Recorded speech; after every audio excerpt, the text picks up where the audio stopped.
Hello, gamers. You're listening to the Short Pause Gaming Podcast. This is episode number 144.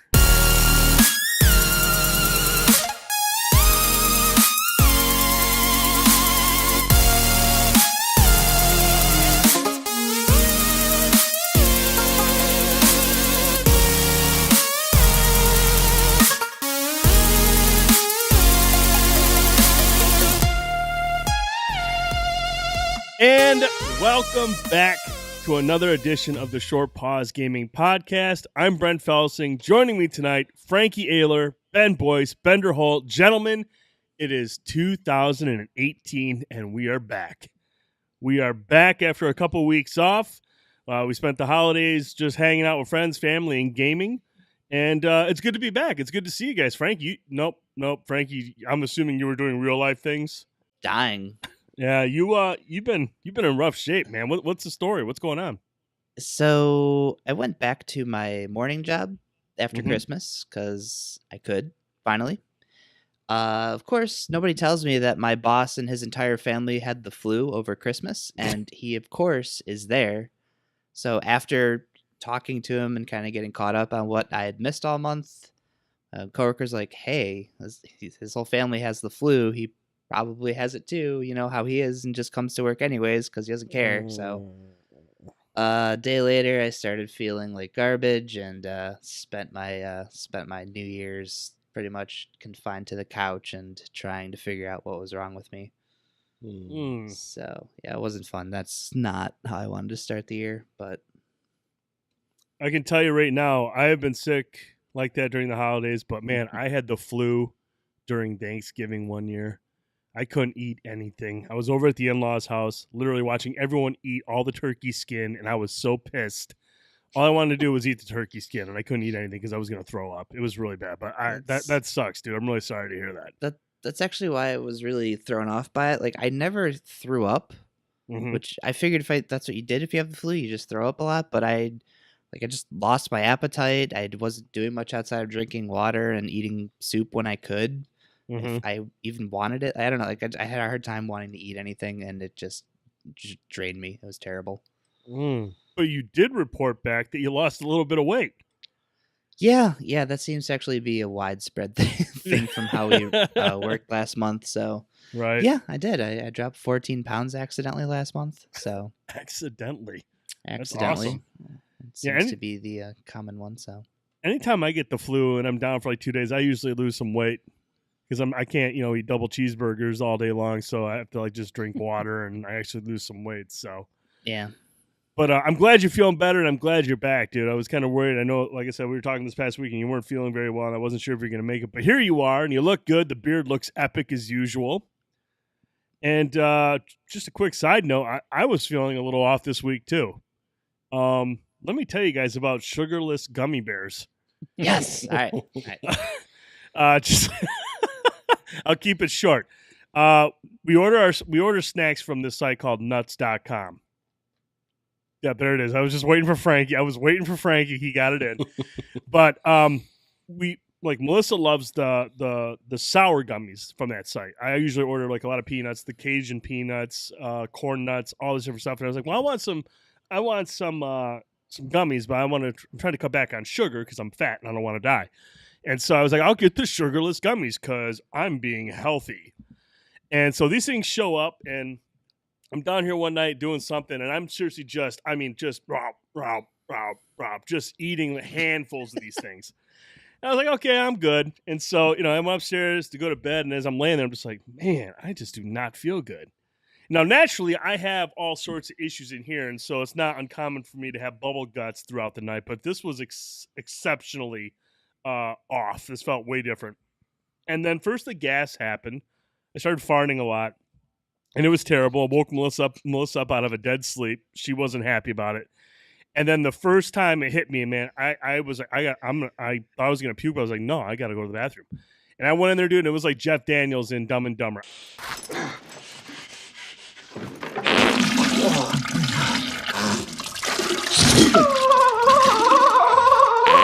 I'm serious. It was exact, one for one. The sound, the reaction, the feeling. The broken toilet. the broken. Well, I might have broken it afterwards. I'm not sure, but that was me for 6 straight hours, the end of the night, constantly waking up. My wife went to the spare bedroom on the other side of the house. She was like, "I can't lay in here." She's like, "I can't lay in here. It's terrible." And I was like, "I'm really sorry." So, long story short, stay away from sugarless gummy bears. They are terrible. If you want a good laugh, though, go to Amazon.com, look up Haribo sugarless gummies. And Amazon doesn't even take the reviews down. The reviews are absolutely priceless. They're fantastic. There are some awesome. And the funny is, they give them 5 stars. They're all 5-star reviews, but they're talking about how terrible these things are for you. But they're like a laxative. It's awful. So that was a quick segue. Let's go right back to Bender. How was your holiday break, man? Did you do anything fun? Play any games? Yeah, good luck following up that. Yeah, if this is your first time listening to our show, it's this is pretty much it. No, I got a little bit of gaming in. I also moved, have a new place now. Yeah, just didn't play as many games as I wanted to, but I've been playing some more Xenoblade, trying to get through that, hoping to beat that before Shadow of the Colossus comes out in February. Taking advantage of the off time where there's not a lot of stuff coming out. So yeah, just enjoying the time off and taking it easy. That's awesome, man. So between the short pause money and working the anonymous sex parties as a musician, you've made some good money to move into some new digs. That's awesome, dude. I'm so proud of you. Totally. You like it a lot better than where you were at previously? Yeah, it's a much nicer place, and I like it a lot. Awesome, man. Congratulations. Thank you. Mr. Boyce, how was your break, buddy? It was cold. Yes. It was. I mean, my gosh, man. I mean, it's obviously the whole country's been dealing with the cold. Bender's probably been dealing with it as well. But what's he got there? 0. Yeah. Feels like -12. Yeah, that's how it is. I believe that's the exact temperature here right now as well. Negative It's just 12? been no, it's 0, but with the wind chill. It's just been insanely cold here in Michigan over the last few weeks. I'm just happy that the forecast is looking up for the next 2 weeks. Though we've got this warm front moving through. We're gonna be back up into the 30s. Yeah, so hey, 30 is gonna be like a summer day around here. Shorts and a t-shirt, Yep, baby. shorts. Yeah, I might end up having to go shorts and a t-shirt, but Uh-oh. it's just- Maybe a light jacket. man, maybe a light jacket. Yeah, yeah. It's just been crazy. I mean, the minute you walk outside, you're just like, holy crap! Yeah. This is, I'm definitely getting too old for this. In my younger days, I could handle the cold, but man, as I'm getting older here, it just chills me right to the bone. I can't deal with it anymore. So yeah, happy that we're coming out on the other side of that. But other than that, break was excellent. Spent a lot of time with family, friends. Took some time off work. Got a lot of gaming in, so it was good. Awesome. Yeah, and speaking of gaming, you guys, finally, I did the London Heist the other night. Finally, Exquisite. That was really, really, really, really good. I was really, really happy with that. That was a lot of fun. So thank you for pushing me to that. I hopped in there. I actually did quite a bit of VR this over the last couple of weeks. I played the demo disc number 2, Star Child, was a Mouse, Persistence, which I didn't really care for, but there was a lot of good stuff on that demo disc, stuff coming up that was really, really good. So I got to get a lot of VR in, and that was really, really nice. So, but no, good to hear from you guys. It sounds like you had a good break. But hey, it's time to get on with the show. Frankie, let's talk about this new release list, buddy. Cool. So before we get into new stuff, just a couple things that we wanted to mention from our time away, greatest hits, if you will. Couple Switch releases, Guns, Gore, and Cannoli, which is that really cool 2D shoot 'em up where you play as I forget his name. His name's Cannoli. I don't remember his first name, but really cool like zombie outbreak game. Get a lot of really cool guns, really cool art style. So that's available on the Switch now, and Stickbold Dodgeball Adventure also joining that on the Switch. Next week's Kirby Battle Royale has a demo available now on the 3DS. Lets players try out 3 battles in single player and multiplayer. You'll be able to try out the sword, cutter, and beetle abilities, and if you try the demo, you'll have Metadata unlocked when you pick up the full version of the game. This one, this game looks like Outbreak: The New Nightmare. Oh my god, yeah. Yeah, so this one is very heavily heavily inspired by the original Resident Evil games. Tank controls, awkward shooting angles, graphics, and all. So that's available now on Xbox One. There's a discounts till next week sometime. So if you want to pick it up for $7.19, have fun. South Park: The Fractured Buttholes Danger Deck DLC is out now. This is the Combat Challenge DLC that we mentioned. That's part of the season pass. Along with the new mode, there's also a new difficulty level. So Bender, you can go back through the game and play it on Diabolical if you want, even though you got a platinum trophy already. So before we dive into some new stuff, obviously first podcast of the month, we have Games with Gold and PlayStation Plus games to talk about. So start with the Xbox. If you have the Xbox One, you can look forward to The Incredible Adventures of Van Helsing 3. That's available now until the 31st. And then from January 16th until February 15th, you can pick up Zombie. 360, of course, all these are backwards compatible. Tomb Raider Underworld is available now until the 15th. And Army of Two be available from the 16th through the 31st. So, Bender, any standouts on this list to you? Not really. I'd maybe the Tomb Raider game, but I haven't played many of the old Tomb Raider games or anything, so I don't know if that's any good. But the other ones don't really speak to me too much. Underworld's not bad. It's nowhere near as good as the reboots, but it's a pretty good game. I think you'll actually like that one. What about you, Brent? I'm curious to finally try out Zombie. I still have not played that game. I might as well add it to the library. So at some point I might take a look at that. I'm not familiar with the Van Helsing games at all. Like, what are they? I mean, are they adventure kind of games? like I'm assuming they're like a Diablo style type of game. I'll probably add that to it as well. I want to say all three of them have been Games with Gold games when they've come out. I could be mistaken, really? But I think so. Okay. So. Yeah, I might check that one. I like Diablo style games. Does Boyce have an Xbox One yet? He does. He does. Yeah, you want in on this? Oh.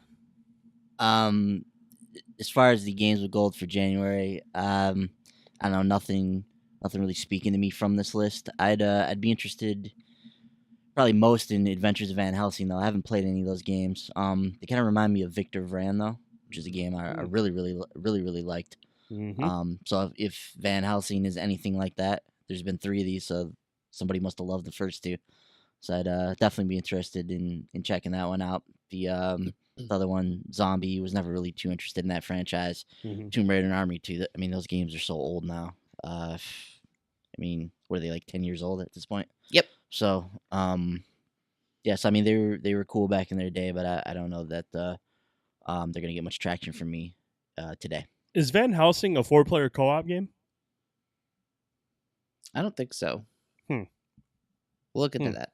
We'll look into that. We'll check with Chuck and Larry and get back to you later in the show. Yeah. Chuck and Larry. Cool. So outside of that, some new Game Pass editions for this month. So these are all available to play right now if you're a subscriber. They had this running for like $1 last month. So if you got a month for $1, make sure you check these out. But Bayonetta, Injustice: Gods Among Us, NBA Playgrounds, Devil May Cry 4 Special Edition, Metal Gear Solid Ground Zero, Zoo Tycoon, Deadlight Director's Cut, Tecmo Bowl Throwback, WRC 5, and Fusion Frenzy from the original Xbox. I'll join the lineup this month. There was a game they pulled off. I know it was one of the NBA games, but I couldn't find the article mentioning it. I think it was 2K17, 16, whichever one they had up there. So that one's first game to finally leave Game Pass. So I guess they're pulling these off slowly. I don't know.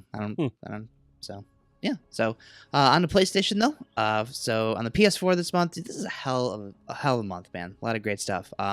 Deus Ex: Mankind Divided and Batman: The Telltale Series Season 1. On the PlayStation 3, Sacred 3 and The Book of Unwritten Tales 2. On the Vita, Uncanny Valley and Psycho-Pass Mandatory Happiness. Both those games cross-buy with the PS4, so pick one up on the Vita, get it on the PS4. A couple of bonuses this month. For PlayStation VR gamers, Starblood Arena, available now. The game is pretty awesome. Brent, I know you've had some hands-on time with that one. Yes. I know you like what you played, so cool. And Warframe has a PlayStation Plus booster pack too. Gives you a couple items for Warframe. So, what do you guys think? This is a pretty solid month. Brent, what do you think? I think this is an awesome month. Deus Ex Mankind Divided. That's a fantastic game. Everyone needs to download that game at least and give it a try. Simply so we can guarantee another Deus Ex game in the future. But that game is really, really good. It's a great game. It's a fun game. It's got a good story. The gameplay is where that game shines, though. It's extremely, extremely well done. The level design is fantastic. Really, really like that game. And then I already have Telltale Batman, but that's a great series right there. I picked up the second season when it was on sale a couple weeks ago, so I'm all set on that front. In terms of the Vita stuff on Candy Valley, I thought that was a cool stream when Ben did that for the Indie Spotlight. And then Starblood Arena is a really, really, really good VR game. It's like you're like in this pod, and it's like everyone has all these different characters have different abilities. It's almost kind of like an Overwatch. Flying around, but it's not like Overwatch it's not set up like Overwatch, but it's a very, very good VR game. Very exciting and fun to play. I highly recommend checking that out. Cool. Ben, what do you think of this list? Before we get to that, I've heard from Chuck and Larry in the truck. We have an update on Van Helsing 3. So online multiplayer confirmed. It is for up to 4 players. It's also Xbox One X enhanced, so 4K Ultra HD available for this title as well. But co-op confirmed. Cool. All right. Now, as far as PlayStation Plus for this month, I mean, you guys mentioned it. This is an incredible month. One of the best months we've seen, maybe ever. You know, to have a game like Deus Ex, a game of that quality in the lineup, along with Batman. You know, a series that's been revered. Just an excellent lineup from the PS4 side of things. And then, interestingly enough, with Psycho Pass Mandatory Happiness, a game I'm really interested in. It's a visual novel. This game was not originally. It's not a cross-buy title, but when they originally released this list, they had it listed for both Vita and PS4. So what they've done is they've gone ahead and they've added the PS4 version of Psycho Pass into the PS Plus lineup as well. So you can actually grab Psycho Pass for the PS4 as well as on the Vita. So I thought that was awesome. You guys mentioned Starblood Arena. That's a game I've always wanted to play. It looks awesome. You know, people have spoken highly of it. You guys just spoke highly of it there. So a really, really excellent month for PlayStation Plus. A great way to start the year off. Hopefully this is a sign of things to come for the Plus lineups moving throughout the rest of this year. Indeed. Bender? Yeah, I agree. Batman is definitely highly recommended. I think that was a really good series. And Deus Ex is a game I've been interested in trying out at some point, so I'll definitely check that out and see if it's something I'd like. But the other ones I'm not too familiar with, but I'll definitely look into those and see if they speak to me. So yeah, I think you would dig. I think you would really dig Starblood Arena, dude. I think you would really like that game. It's really fun. Cool. I'll check it out. Nice. Yeah, I messed around with Uncanny Valley on Xbox a couple months ago. So if that game has a platinum, it's probably pretty easy to get. So it's probably one I'm gonna fire up and go for. But yeah, great month. So those are your games. They're available now. Go download them now if you are a PlayStation Plus subscriber. So don't have a super long list this week, so we only have one spotlight game to talk about. And that game is the latest from Will O'Neill, who's the creator of Actual Sunlight, Little Red Lie. So this is described as a narrative-focused interactive fiction experiment that reduces the traditional adventure game down to a single context-dependent interaction, to lie. The game focuses on 2 main characters who share a single fate. Ben, I know you've played Actual Sunlight, so you know Will's how he handles kind of some of these dark and kind of dark at times, but kind of like real themes and tones to his games. So where does your interest lie with this one? Very interested in Little Red Lie. You know, when the drop came out this week, showing what was coming out to PlayStation platforms. You know, I had no idea it was coming out, Brent. I know you didn't either. We didn't know it was coming out on PlayStation this week. So was excited to see that one on the list for both the PS4 and the Vita. Actual Sunlight is a very, very interesting title. It's not so much a game as it is an experience. It's basically like an interactive, visual novel or experience, or even like a movie. Mm-hmm. It's a there's not a whole lot of gameplay. I actually reviewed Actual Sunlight for the website. Probably the hardest review I ever had to write for the website because wasn't sure how to review the game. But yeah, it tackles some very taboo subjects in that game. Will has is gifted in terms of his writing. His dialogue is kind of razor sharp. So I'm really looking forward to getting into Little Red Lie and experiencing that aspect of it because he's like I said, he's very strong with the pen and with his dialogue, with the characters that he creates. Mm-hmm. He draws on his actual experiences and when creating these characters. So I've heard some great things about Little Red Lie. It's got great reviews. It showed up on a lot of people's Game of the Year lists recently. So I'm very, very interested in this title. Will was gracious enough to give us a review code for the title as well. So I will be reviewing the game for the website. We'll have something up hopefully next week after I get a chance to play through it. So really, really looking forward to it. I'm anticipating a hell of an experience. Awesome. Yeah. So like we mentioned, this game maybe not going to be for everyone, but if you're interested, look out for Ben's review and look for that game on Tuesday on PS4 and Vita. Joining Little Red Lie on Tuesday, I will be Enchantress. She'll be joining the Injustice 2 roster for season pass holders on PS4 and Xbox One. Plox Neon is a really cool looking puzzle game where you're trying to trap monsters to clear up as much board space as possible. I don't know if any of you guys have ever played it. There's a PC game called Jezball. It's kind of a similar concept where you're trying to trap these things and kind of have as much space on the screen cleared as possible. So I don't know, kind of a minimalist approach, but it looks really cool. Mhm. A game that you could, but maybe shouldn't look for on your PS4 this week is Sword of Fortress, the Onomuzum? Who cares? Sure. This is another one of those games. We can't find a damn thing about it. No trailer, no anything, no website, nothing outside of the PlayStation blog mentioning it with its generic flavor text. So whatever that is, look for it on Tuesday. Probably.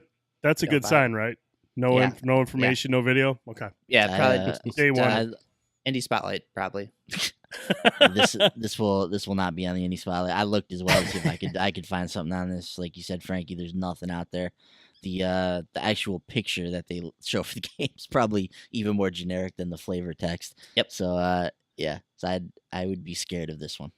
Yeah, definitely buyer beware. Rounding out the releases on Tuesday is the Count Lucanor, which will make its way to Vita this week. On Wednesday, Energy Invasion. This is a Brick Breaker inspired arcade game hitting PS4 and Vita for $2.99. Albert and Otto. This is a cel shaded 2D platformer. It looks very similar to Limbo. So if you have an Xbox One, keep an eye out for that one this week. Space Hulk Ascension also arriving on Xbox One this week. I could have sworn this is already out, so I don't know if maybe it has a new publisher or something, but it's an RTS game set in the Warhammer universe. So if you're into that, look for that on Wednesday.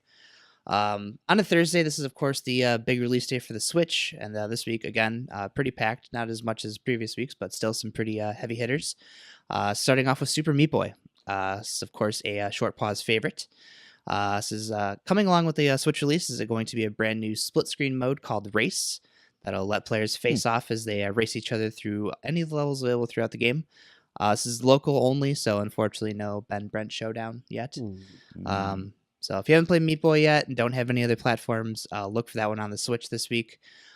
Joining Meat Boy on Thursday will be Fury. This is the very challenging boss rush game from the Game Bakers that Ben actually Game's featured. hard as balls. Featured on the Indie Spotlight. That was fun to watch. Yeah. So that will be available with Meat Boy on the eShop on Thursday. And how about that 1-2 lineup? If you're looking for hard games, go play Fury and Super Meat Boy and come back and tell me if your Switch is in one piece after that week. Yeah, I would recommend playing that with the Pro controller, not the actual Switch. Just a quick aside on that too. Super Meat Boy was absolutely incredible on the Vita. It was probably my favorite Vita experience that I had with that game. Was addicted to that game for weeks and months. So if the Switch port is anything like the Vita port, this is going to be a fantastic handheld game. Meat Boy is an incredible platformer, one of the best ever. So go buy that game if you haven't. Yeah, for sure. The Escapist 2 also finally make its way to Nintendo's console. Of Mice and Sand Revised. This is a strategy adventure game where you control a group of mice on a desert craft as you scavenge the vast desert for materials to craft and upgrade your vehicle. And it looks very strange. Crazy Climber is your next Arcade Archives release on the Switch. Morhoon Knights and Castles is a Worms-esque tower defense game with chickens instead of worms.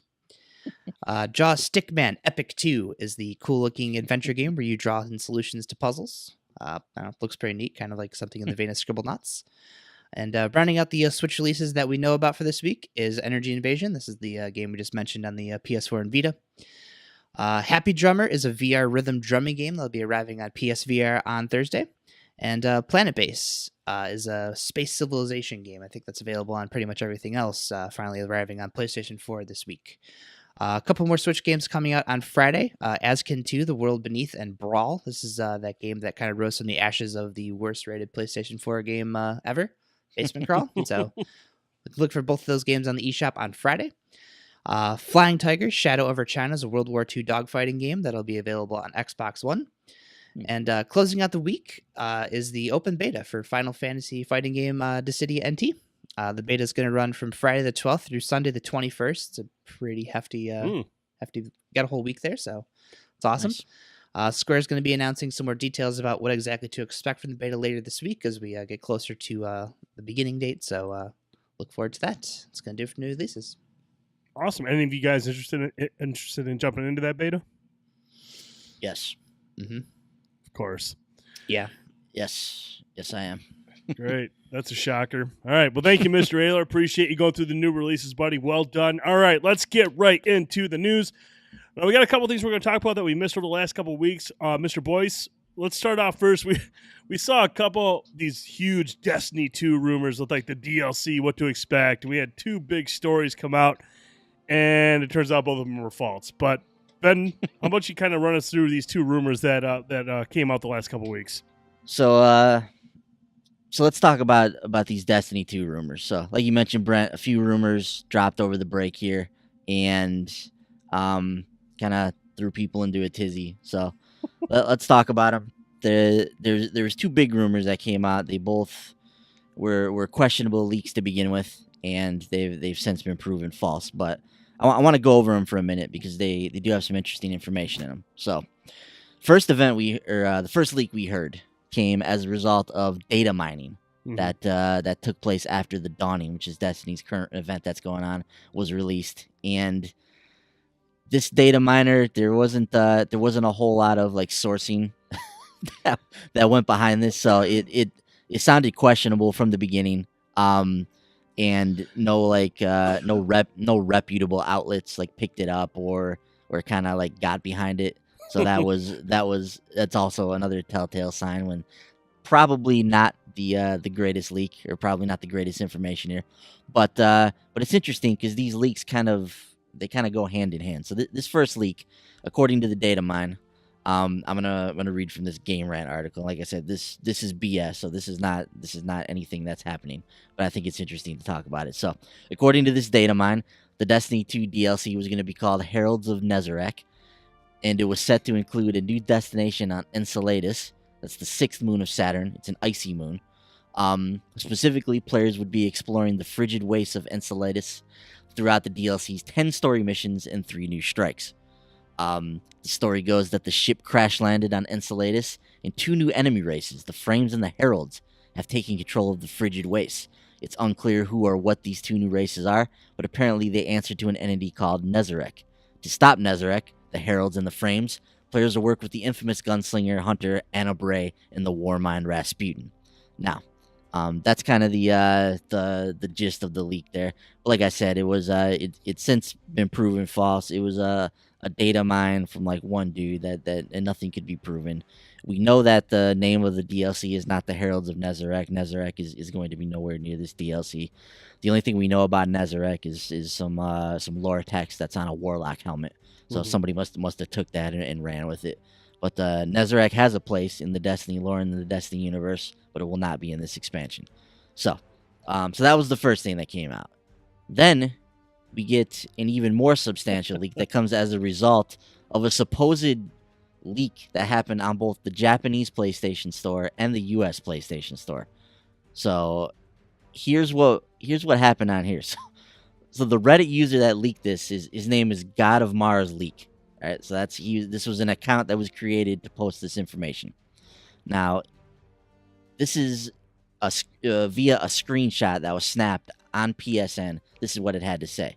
So, Destiny 2 Expansion 2 Gods of Mars is the name. Now, this is the actual name of the expansion for this game. The expansion 2 for Destiny 2 will be titled Gods of Mars. We know that because an actual legitimate leak of this name happened shortly after Destiny 2 came out. It was a story that kind of went under the radar because at the time Destiny 2 had just came out, so a leak of this name kind of slid under the radar, so to speak. But it has been confirmed that this is the name of the DLC, or at least it was at one point. If they've decided to go back and change it, that's another thing. But as of right now, we're going to operate under the assumption that Gods of Mars is the name of Destiny's second expansion. So the description ripped off of PSN reads as follows. Destiny 2 Expansion 2 Gods of Mars sends your guardian on a long journey to a brand new destination, the frigid Vale of Mars, with an array of new missions, adventures, and enemies to fight. Charlemagne has reawoken on Mars and has imprisoned Rasputin within an ancient vault. Work with the elusive Anna Bray, long thought to be dead, in order to combat Charlemagne's remnants, free Rasputin, and uncover the secrets of Clovis Bray. So the features of this expansion are as follows. Explore the Frigid Vale, a new destination that conceals the mysterious Clovis Grove and Charlemagne's vault beneath its surface.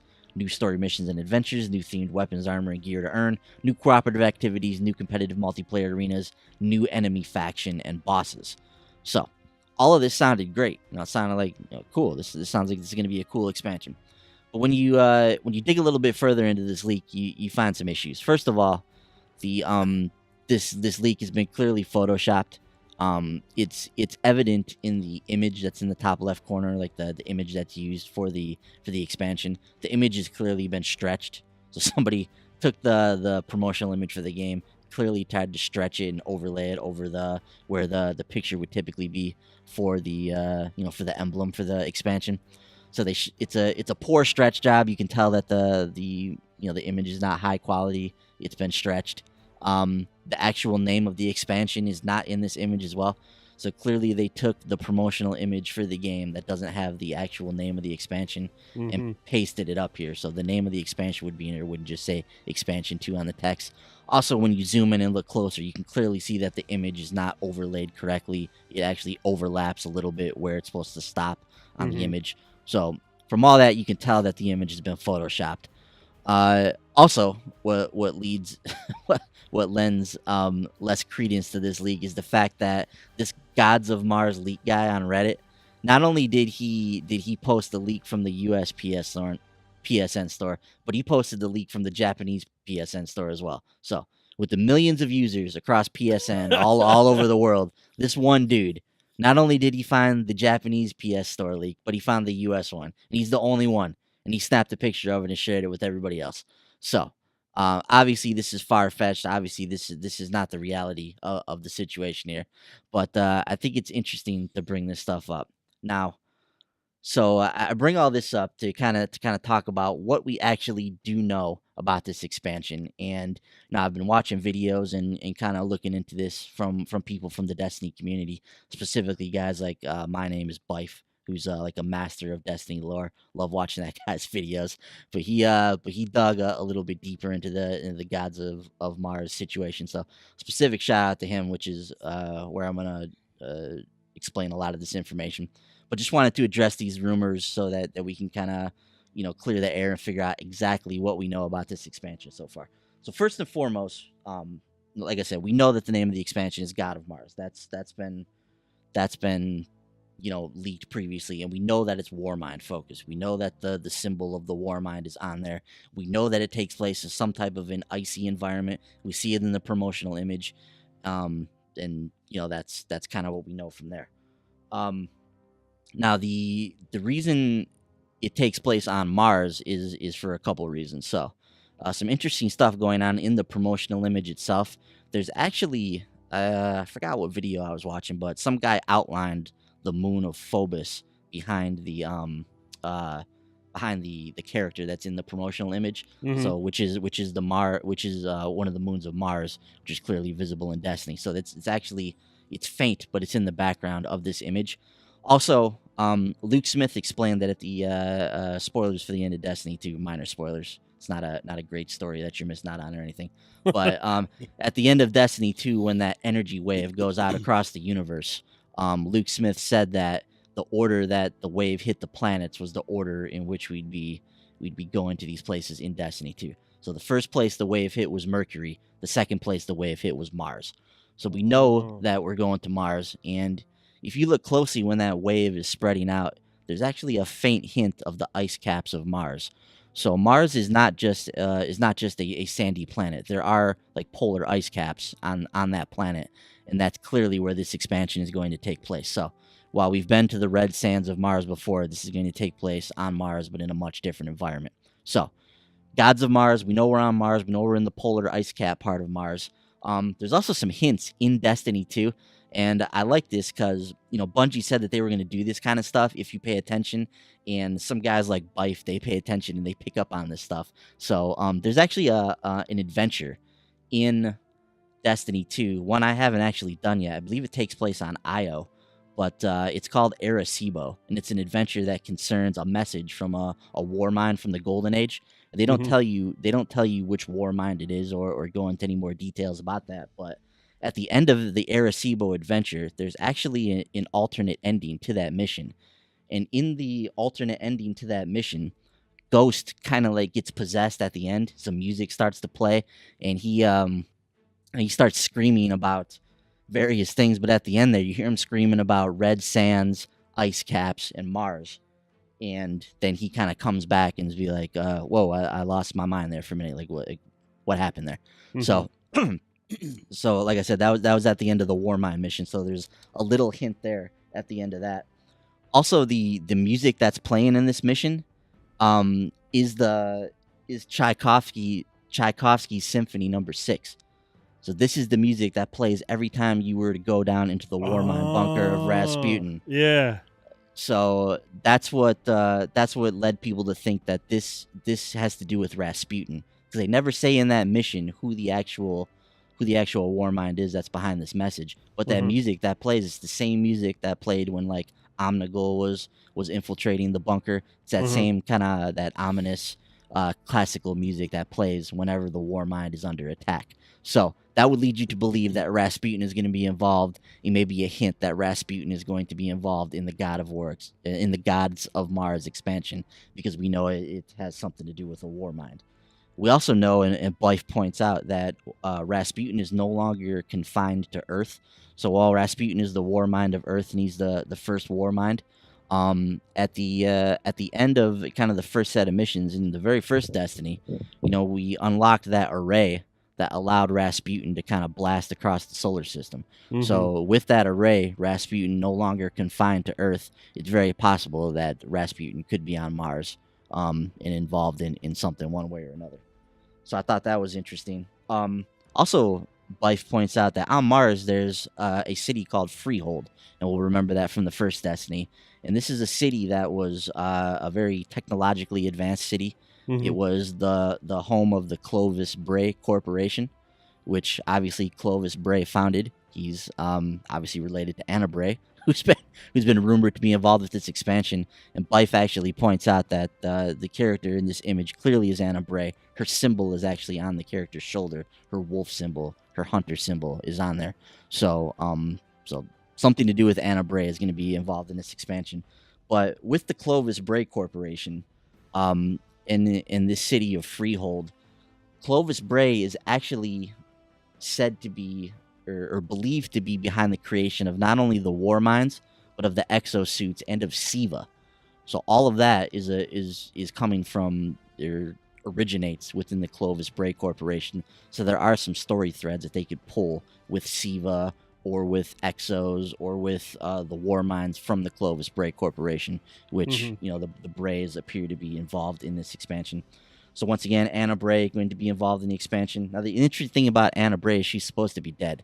So there's a quest from the future war cult to get the No Time to Explain gun, and in that quest, they basically confirm that Anna Bray's dead.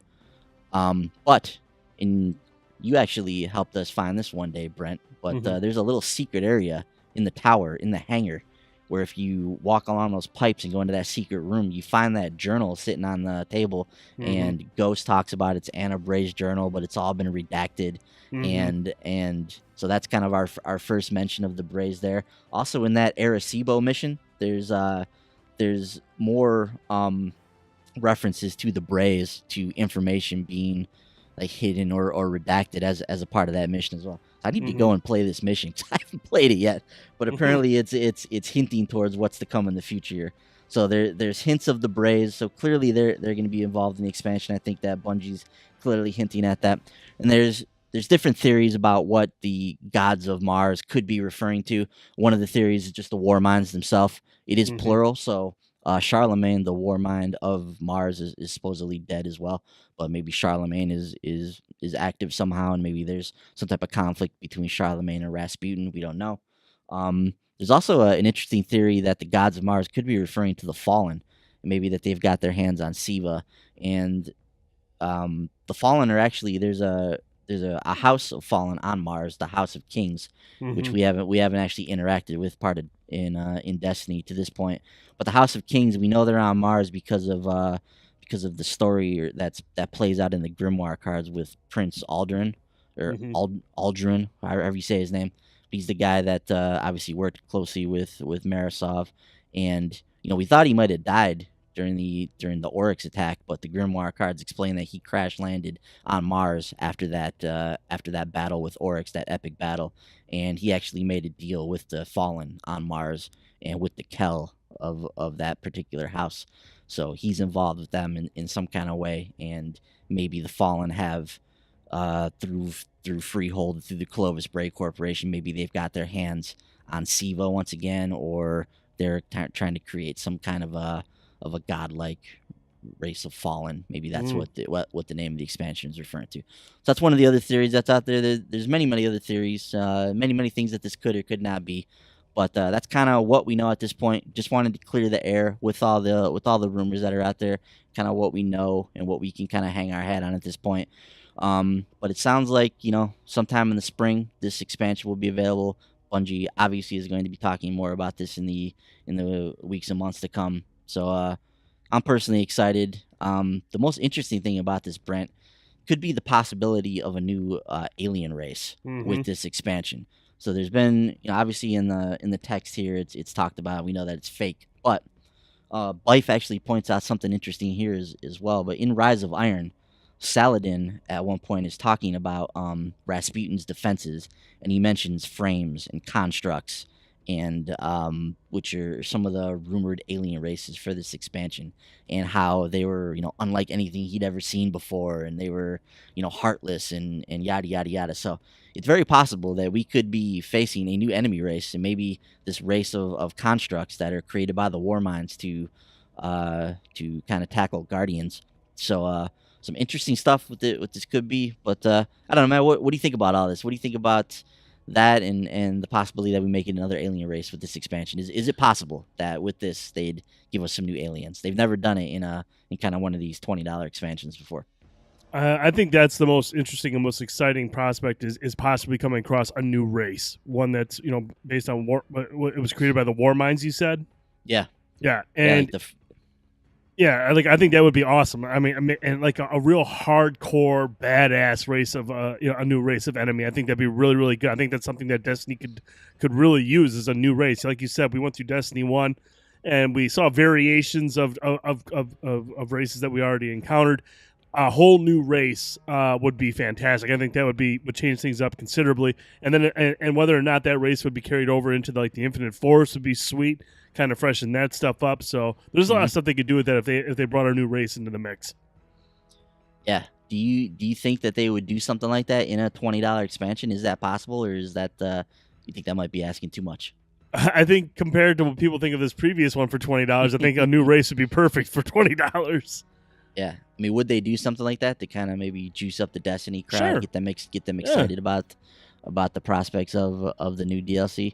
What do you think about everything else that we heard, though, man? About going back to Mars, about meeting Anna Bray, possibly her not being dead, dealing with learning more about the history of the war mines and that kind of stuff. Is all that stuff exciting to you? Oh yeah, anytime you're going to flesh out characters, you're going to flesh out the lore, flesh out the universe a little bit more. That all that stuff is what we want. That's all the stuff that Destiny 2 desperately needs. I mean, that's what the fans want. More characters, more story, more understanding of where the war mines come from, all that jazz. Yeah, absolutely. Yeah. What do you think about all this, Bender? What's your take on this, man? Like all these rumors, and if there's any credence to any of them, or the possibility of a new alien race? What do you think, man? It sounds pretty exciting to me. I could definitely see them introducing a new alien race at some point. I don't know if they would do it in a $20 expansion. Seems to me like that would be something they would save for like the big expansion later on. But if they do, I mean, that'd be great. That'd be fine with me. But yeah, I'm always excited for new Destiny content, and as long as they have a good story and it's fun to play, then I'll be down for it. Yeah. No, definitely. But I love this kind of stuff. I love diving into the lore and watching videos of people trying to dissect this stuff and figure stuff out. This stuff gets my juices flowing. So, I love reading about this stuff, and I love the lore of Destiny. I think it's awesome. I just wish they would harness it better in the actual games themselves. Maybe they should bring Bife on as like a narrative coordinator, and he can get some of this lore and stuff into the game. All right, moving on from Destiny 2, Burnout Paradise HD Remaster is confirmed for PlayStation 4 in Japan.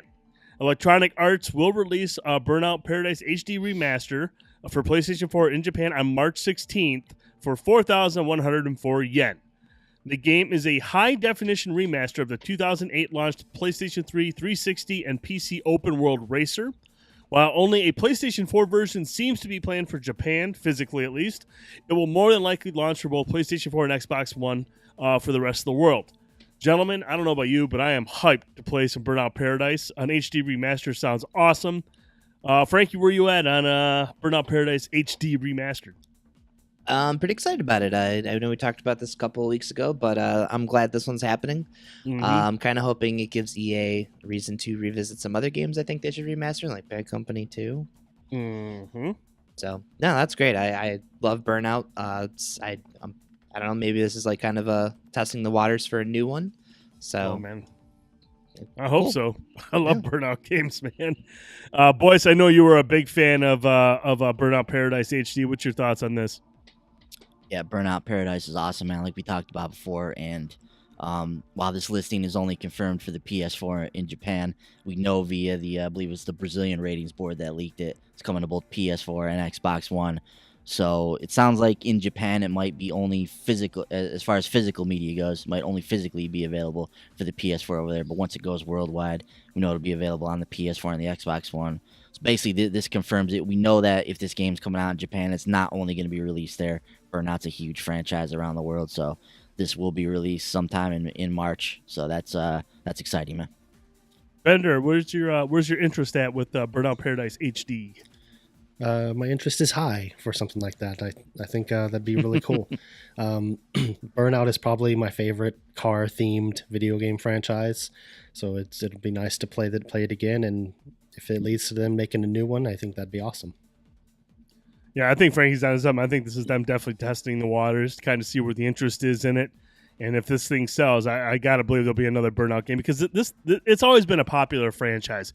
And and we've seen the latest Need for Speed game. I don't think that one quite kind of took off, and I don't know if that's it's seeing the returns that EA wants. I think Burnout has kind of a better reputation amongst gamers right now, where Need for Speed has kind of just been all over the place in terms of what the gameplay and the stories and what they're trying to do with it. Not saying I haven't played Need for Speed, the latest one. I've heard some people say they really do like it, but in terms of sales, I don't think it's done what they were hoping it would do. I think Burnout would be a fine choice to get back in if they're looking to put a new racer on the market. So we'll see how that plays out. Up next, the future of Division. Is there a sequel in the works? Massive managing director David Pulfelt. I'm going to go Pulfelt. Indicated the developer fully plans on continuing to support the Division so long as players remain invested in the game. But that doesn't mean successive titles like a sequel or other offshoots are out of the question. Though no official announcement of the Division 2 has been made and Mass's focus is squarely on the Division, the studio's upcoming Avatar game, Polfeld indicated the studio does want to tell stories beyond the ones created for the first game. This is what he had to say. I think it's a wonderful, wonderful brand that has so many potential stories in it. There are a lot of things that we didn't do in the Division 1 that are interesting to look at for the brand. I definitely think there's a lot of space for continuation, which is beyond just keeping the Division online. But I can't talk about that too much right now. But it is interesting, and many people point this out. He refers to it as the Division 1. So that is interesting. But I would love to see, personally, I would love to see a sequel to the Division. I'd like to see them get another try at it. Like I said, I stopped playing it when the first Incursion came out and people started gimping it to get the best gear, and then the Dark Zone became completely unbalanced. And it just kind of tainted the experience for me. But on paper, it's a Tom Clancy game that's trying to do what Destiny did, and I can appreciate that. I would really like to see them give it another go. Since then, even though I moved on, like many people, the Division is still a very, very busy title. There's a lot of people playing that game still, and they've continued to support it to justify that. I mean, there's a lot of content that's come out. They've been adding PvP stuff, PvE stuff, and making all sorts of adjustments. There is a lot to do in the Division right now, and there's a lot of people playing it. So I think Ubisoft continuing to support the game has kind of won back a lot of the many of the people that walked away from the Division. They've got a strong community going now. I think the Division 2 is going to happen somewhere down the line, and I really hope it does because I would like to jump into that.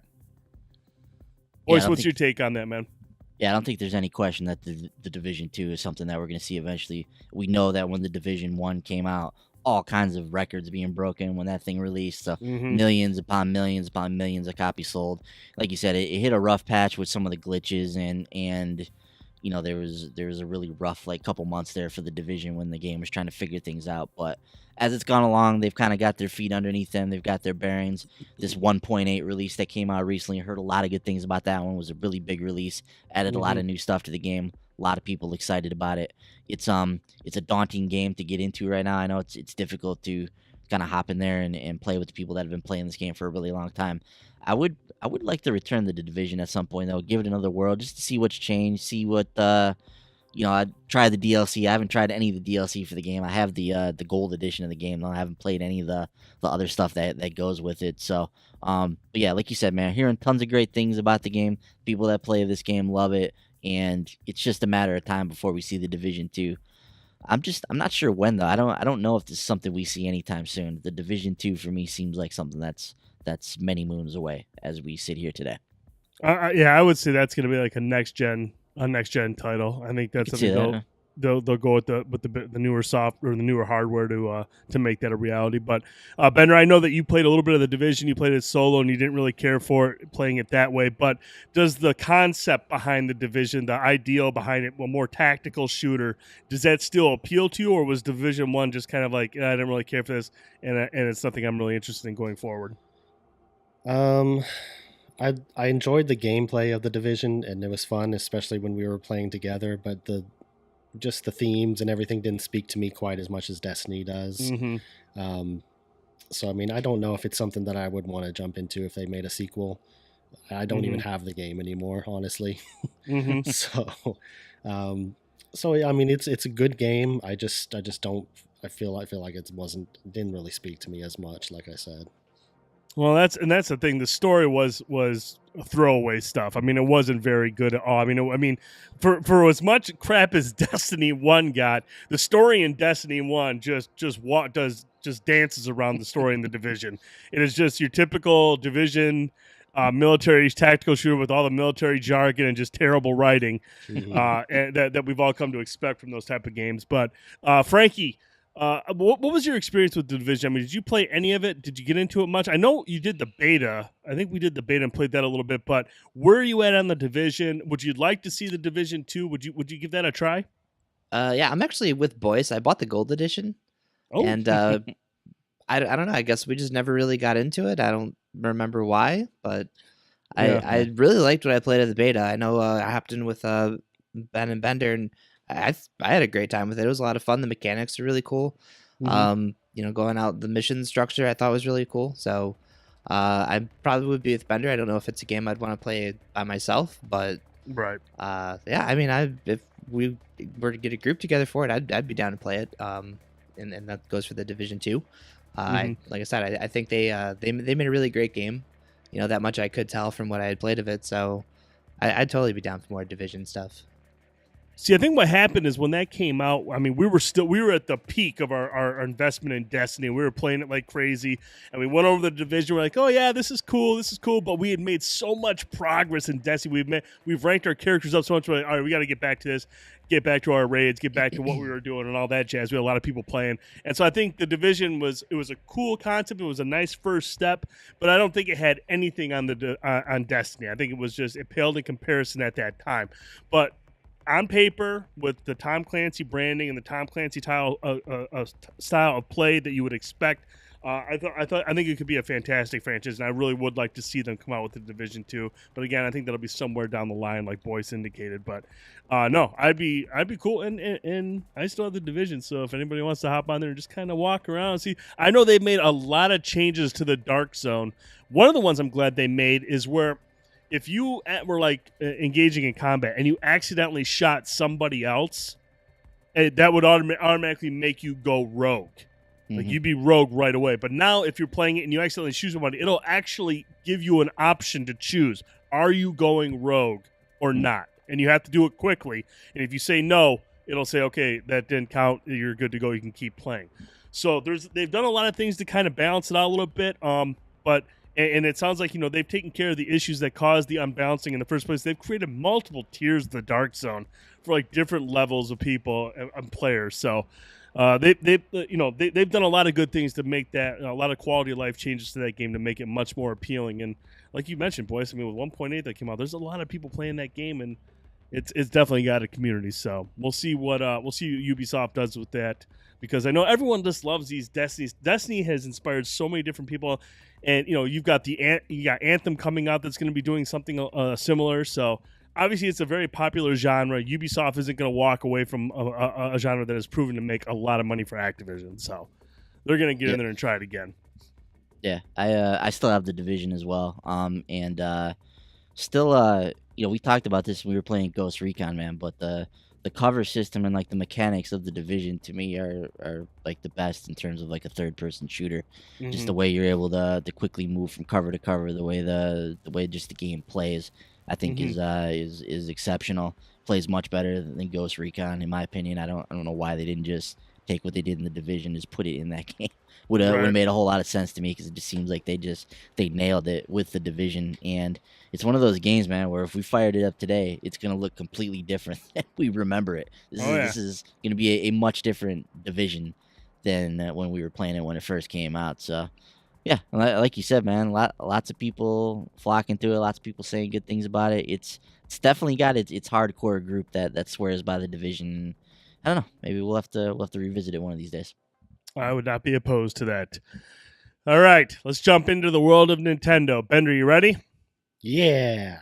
All right, first up, Nintendo Switch is now the fastest selling home console of all time. Of all time, fellas. Nintendo has announced that the Switch is now the fastest selling home console, shifting 4.8 million units in 10 months. 4.8 million in 10 months. Nintendo also added that 60% of U.S. Switch owners own Super Mario Odyssey, while 55% own The Legend of Zelda Breath of the Wild. But now, I see that 55% of U.S. owners own The Legend of Zelda Breath of the Wild. Man, when that thing launched, wasn't the attach rate like 1-to-1? It was in the 90th even more. percentile. 90th percentile. So, Yeah. Oh, no, it was above 100%. It was above 100%, yeah. That's right.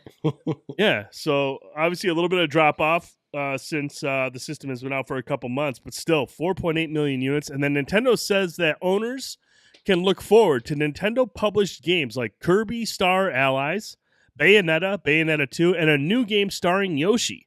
Fans can also expect continued support from major publishers such as EA, Activision, Ubisoft, Capcom, Sega, Take-Two, and Bethesda.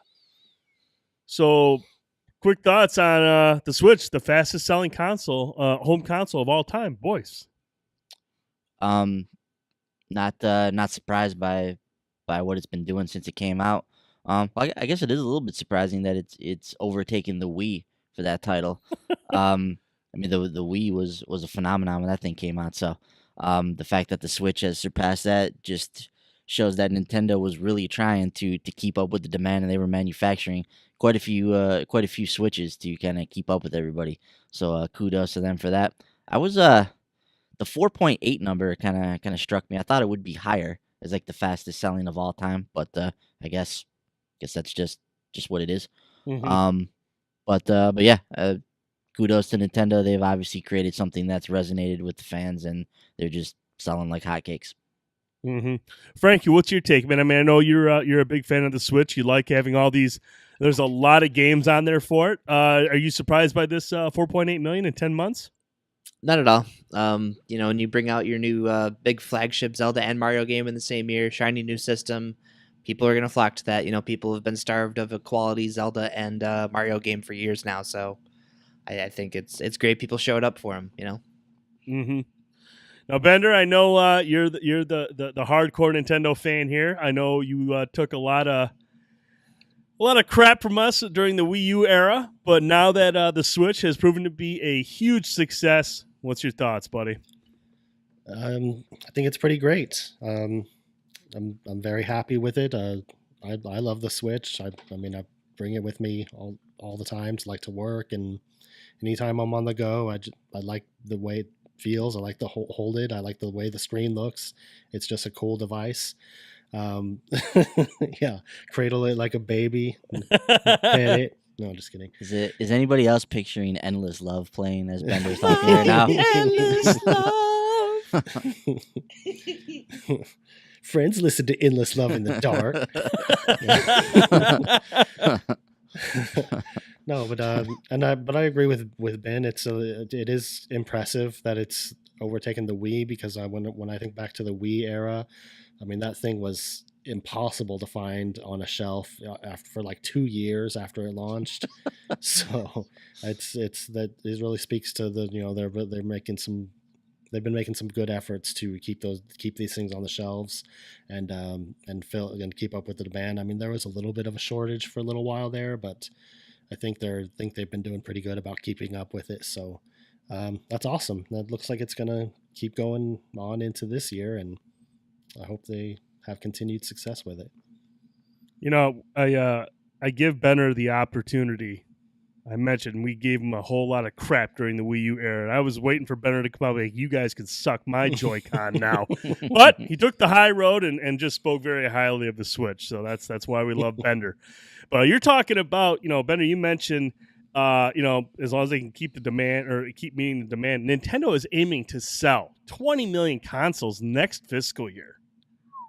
They've already sold 10 million Switches, and they should hit their target of 14 million units sold within the console's first year on the market, but it expects to sell far more in the next Japanese fiscal year, aiming for 20 million.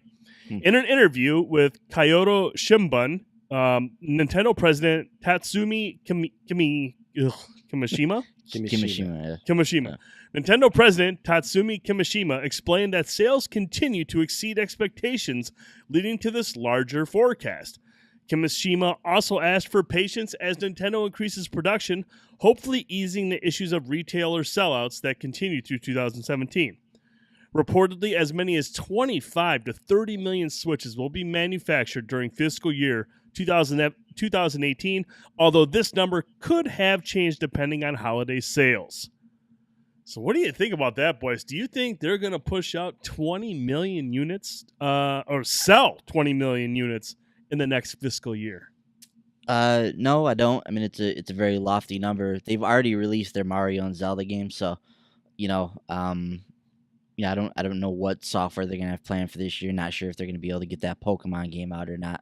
That's kind of really the only other franchise I believe that could draw the kind of numbers that a Mario or a Zelda would.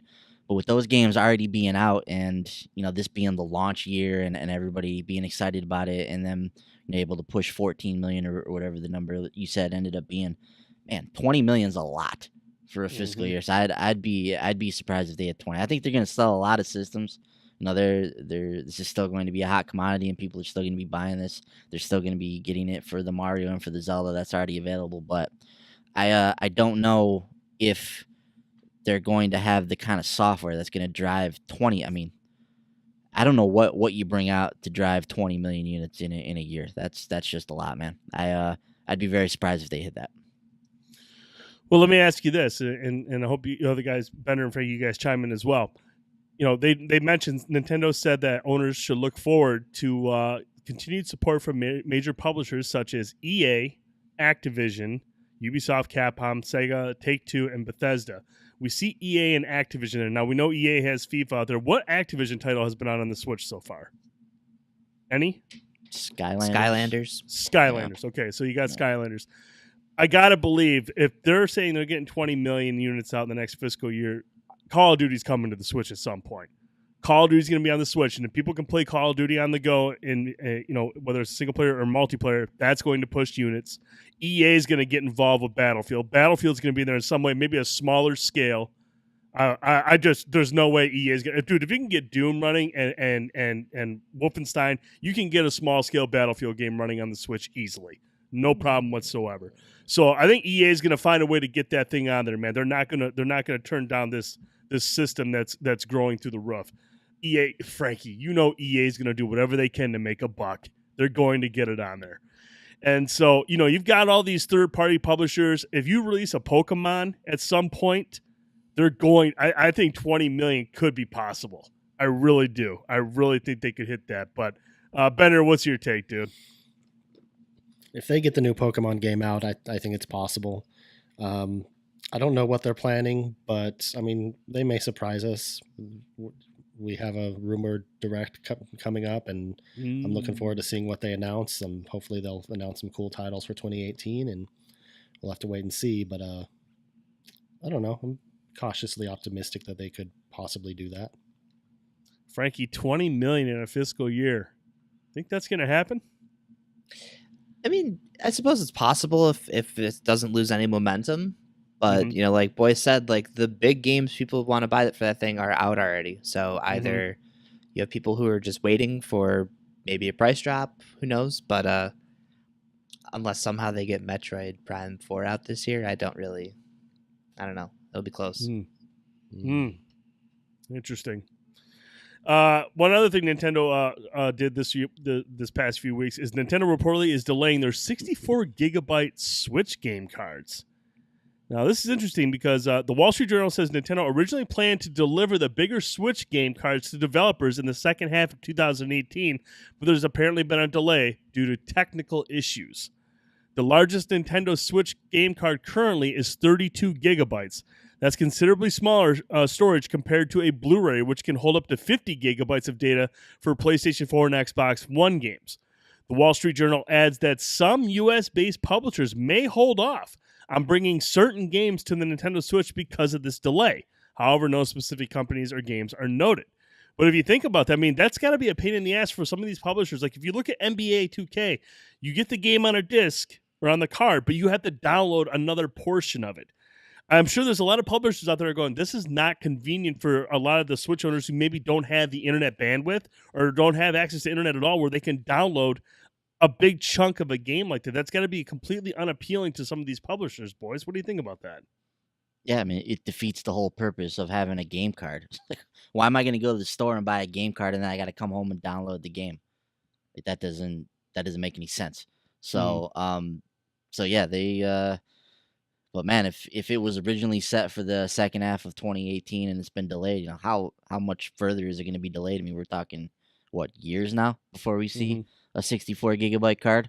So, so yeah, I would think that a lot of publishers would be interested in having that larger, card available. I don't know that would necessarily in and of itself cause them not to put their game on the Switch. I think it's just an inconvenience they'd just be resolved to deal with. But yeah, it's definitely not a benefit to the Switch gamer. It's annoying for them to have to do that.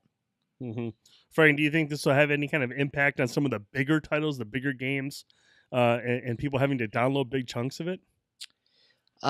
Possibly. Like honestly, I could only see EA using that as an excuse not to release anything on the system because Yeah. it's EA.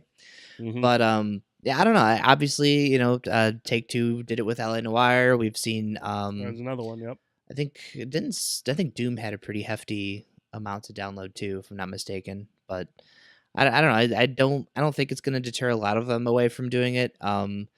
Maybe they hold off on like Bethesda puts out Wolfenstein 2, and maybe they kind of wait from there. Just because I Mhm. can't imagine like Wolfenstein 2 is going to do well on the Switch, just like I don't think Doom did. Mhm. So it might not be worth the effort on their part to go through the hassle of doing all that. I don't know, but I think it's just going to depend. Like if it's a game like Call of Duty, where you're buying Call of Duty because you want to play multiplayer. Being Right. realistic, so you're going to be able playing the thing online. So it's not going to be an inconvenience for you to go and get on the internet to download whatever you have to for that game. So I Mhm. think it's just going to kind of depend. Mhm. Just on that real quick too, Brent. Frankie was talking about it. I know you were talking about Call of Duty there. I personally, I don't see Call of Duty being a Switch title, man. For the longest time, Call of Duty, their whole thing's been about 60 frames per second, blistering gameplay. I don't know that where they're currently at with that game if they get that onto the Switch at 60 frames, and I just feel like that's that game for them. That game is a 60 frame shooter, and that's what it's always been designed around. That's what it's always been marketed as. So Mhm. I don't know that they're interested in putting out that experience on the Switch, especially with the state that the online of the Switch is in right now. Yeah. I mean, Call of Duty is obviously renowned for its multiplayer, and that's what many people buy the game and play it for. So with the sad state of the online for the Switch right now, and with these like game card restrictions, and with the technological restrictions that I don't know are going to let them produce the kind of Call of Duty they'd want to put out, I don't know that this is something that's in the plans for Activision. I don't personally see it. Well, hopefully we'll see Call of Duty Black Ops Declassified 2 at some point Yeah. for the Switch. I think that'd be a fine entry to bring back that franchise. Yeah. Ugh. Opening up those old wounds. Man, that thing was a travesty. That thing was just garbage. Yeah. I love it. I love when the enemy was trying to shoot at me, but they were shooting the car they were behind, and it blew up and killed them. That's a fine gaming experience right there. Moving along, Bender mentioned this. The Nintendo Direct, there could be one rumored for next week. January 11th may be the date for the next Nintendo Direct, according to two industry insiders on the Reset Era community boards. Expect an official announcement soon, though delays are possible. The rumor stems from this past weekend's revelation that Amazon had published and removed 18 placeholder card listings for the Nintendo Switch. The implication being that Amazon knows about forthcoming announcements for new Nintendo Switch games and accidentally made the listings live early. That would mean that a Nintendo Direct would have to be just around the corner, but none have been confirmed as of yet. Enter Reset Era insider John Harker, who has been confirmed by site staff as a reliable source for such details. Harker's post made clear that January 11th was the date to watch, though there was a chance it had been delayed since he had last heard. John Harker's comments then received a supporting post from one Emily Rogers, also known as Arcade Girl 64. Rogers' reply says John Harker is telling the truth about the 11th, followed by a tease about an unannounced SNK Nintendo Switch project. As far as rumors go, you could do much worse than two confirmed industry insiders that love to share rumors and leaks. Bender, are we going to get a Direct on the 11th or what? I sure hope so. Because I really want to find out what they're planning on releasing in the rest of this year, because we don't know a whole lot about their game release schedule. Mm-hmm. So yeah, I hope so. I mean, I guess we won't know for a few days. They usually don't announce directs until a day or two beforehand. So I guess possibly Monday or Tuesday they might tweet out the time frame for that. But yeah, I'm hoping that they do one this week. I think it'll be awesome, and can't wait to find out what they're planning on releasing. Frankie, if there's a Nintendo Direct on the 11th, what are 3 games you want to hear about? So there's a bunch of games I want to hear about, because there's a lot that they've announced that I'm anxiously looking forward to. One of them we'll talk about later. But like, Runner 3 we know is coming sometime this year. Battle Chasers has to be in the pipeline. I know they're getting close to releasing that soon, so Yep. I hope they have a date for that finally. The one thing that I would not be surprised to hear is if they finally announce the new Animal Crossing. Nintendo's typically, the way that their releases have always seemingly worked is like they're on a direct and then they're out within the next 6 months, which I'm fine with. If that's how they want to handle announcing and releasing games, please be my guest. I actually love that. So, I would expect at least one, bigger announcement. Animal Crossing would probably be my pick. Boyce, what do you think, man? What do you make of this? What are you hoping to see? Do you think we'll get a direct? I think we will get a direct. The 11th is a Thursday, so that's typically a Nintendo Direct Day. Those happen on Thursdays a lot, I believe. So I mean that makes sense. Nintendo typically holds a direct at the beginning of the year. They have for a few years now, if I'm remembering correctly. So it's entirely possible that we get a direct next week. As far as myself, I may be a little bit different. I'm not as interested in the game so much as I am what they're going to do with the system. I don't know that they would talk about this on a direct. I'm not sure if they would use that platform or that forum for that kind of an announcement. But like, I want to see what's going on with the system. I want to see what's going on with the online. I want to know what's going on with the virtual console, with the with the paid internet or whatever paid subscription, whatever they're going to do. I know that's been delayed for a while and you might not see that till the fall, but like, I want to know what's going on with that stuff. I want to know if we're ever going to get achievements. Like, I want to know like what's going on at the system level with the system. There's a lot of things that I want to see added to the Switch. Like, are we going to get some better streaming capabilities, all that kind of stuff. So that's really what I would like to hear from Nintendo at the beginning of the year here. I don't think that's going to happen on a direct, unfortunately. Yeah, I mean, it would be nice to get that kind of information as well. Obviously, I'd like to know what kind of my interest is going to be the third-party support. What are we going to see from that? What are the big third-party titles going to be this year? Obviously, from a first-party perspective, that's important as well. I would like to see something from Metroid, maybe a little more information regarding Metroid Prime, Pokemon, sure, but in terms of like the big franchises, like you said, the big ones came out last year. So first party is going to be I'm very interested in first party as well. But yeah, I'm more interested in the software side. I won't be surprised if we hear more about the hardware stuff closer to the 1 year anniversary of the system, like in February or March when that rolls around. But yeah, I'm with you. I don't know if the direct is a good spot for hardware discussion.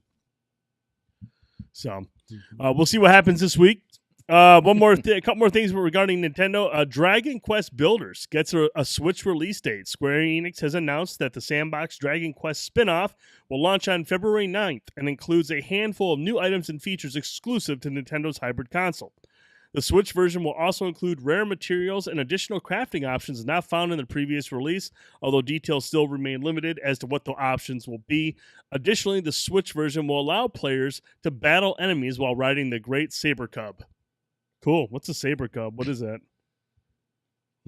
A baby tiger, maybe. Fucking sweet. That sounds good. And then also Pac-Man Championship Edition 2 Plus announced for the Switch. Bandai Namco revealed it'll bring the revamped classic to the console handheld on February 22nd. The game includes Pac-Man Championship Edition 2, which contains a number of gameplay modes, including Score Attack and Adventure modes. It also includes an exclusive two-player co-op mode called Pac-Man Championship Edition 2 Plus 2P. In Pac-Man Championship Edition 2 Plus 2P, players will team up to tackle mazes with a friend, take down hordes of ghosts or even giant ghosts, utilizing special co-op moves to add to the strategy. Boyce, any interest in Pac-Man Championship Edition on the Switch? No. Sweet. How about you, Frankie? Where are you at on this one? Yeah, possibly. I don't think I picked it up on anything else yet. So yeah, why not? Cool. Bender, save Ben here, will you? Yeah, possibly. I've never played Pac-Man Championship Edition, so I mean, I've heard good things, so I might have to check it out. Awesome. I won't be getting it. But hey, we're going to take a quick break. We've got some more news to discuss. Plus, we're going to talk about our most anticipated titles and some New Year's resolutions. We'll be right back.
welcome back. Thanks again to Royale Ethan for producing the music for this podcast. He does the opening, the closing, the music you heard right there. Follow him on Twitter at Royale Ethan. Check out his music on SoundCloud and iTunes. All right, guys, let's get back into the news. First up, we got a couple of developer stories, and we're going to start with Hangar 13. Are they working on a new open world game? Mafia 3 developer Hangar 13 has hired a key member of the Horizon Zero Dawn team for its next project. Lead designer David Ford recently announced on Twitter he's joined Hangar 13 as a design director. Additionally, Guerrilla Games senior producer Mark Norris also joined the studio earlier this year. This is per Ford. Well, now that I'm settled in, it's announcement time. As of today, I'm no longer at Guerrilla Games, and I'm now working at Hangar 13 as a design director. I loved my time in Amsterdam, but I'm excited for the new chapter ahead. Hangar 13 also hired Deus Ex Human Revolution lead programmer Simon Hamelin as a tech director and Raven Software's John Graham as a VFX lead to work on the mystery game as well. As for what the project might be, a new job listing for senior combat enemy designers indicates Hangar 13 is working on another open world game. Whether it's a new Mafia entry or an entirely new IP remains to be seen. Second, in this is the job description.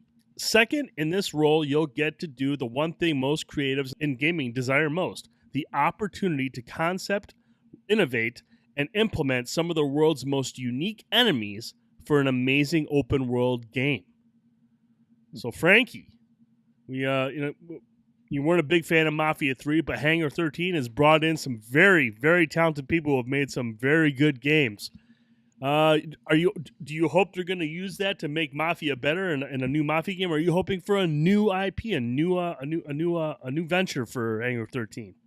I think at this point, I would almost prefer they do a new IP, and it sounds like the type of talent they're bringing in, maybe something sci-fi. Oh, yeah, there's a lot of people that have worked on some sci-fi stuff. I think that's a great guess. Yeah. So I mean, is that what you're kind of hoping for? A new IP? You're not really interested in a Mafia 4 right now? I don't think so. I don't know. I really love this. Like, it's bittersweet because I really did love the story of Mafia 3, but I really did not enjoy the game that they made around that story. It was just too much of a slog, and I just don't. If that's what they're going to double down on, I don't want to do another one of those. Right. Boyce, what's your thoughts, man? Yeah, that job description there where you mentioned what was it about unique and innovative enemies? What was that phrasing there? You implement some of the world's most unique enemies for an amazing open world game. Yeah. So implementing some of the world's most unique enemies doesn't sound to me like another Mafia game.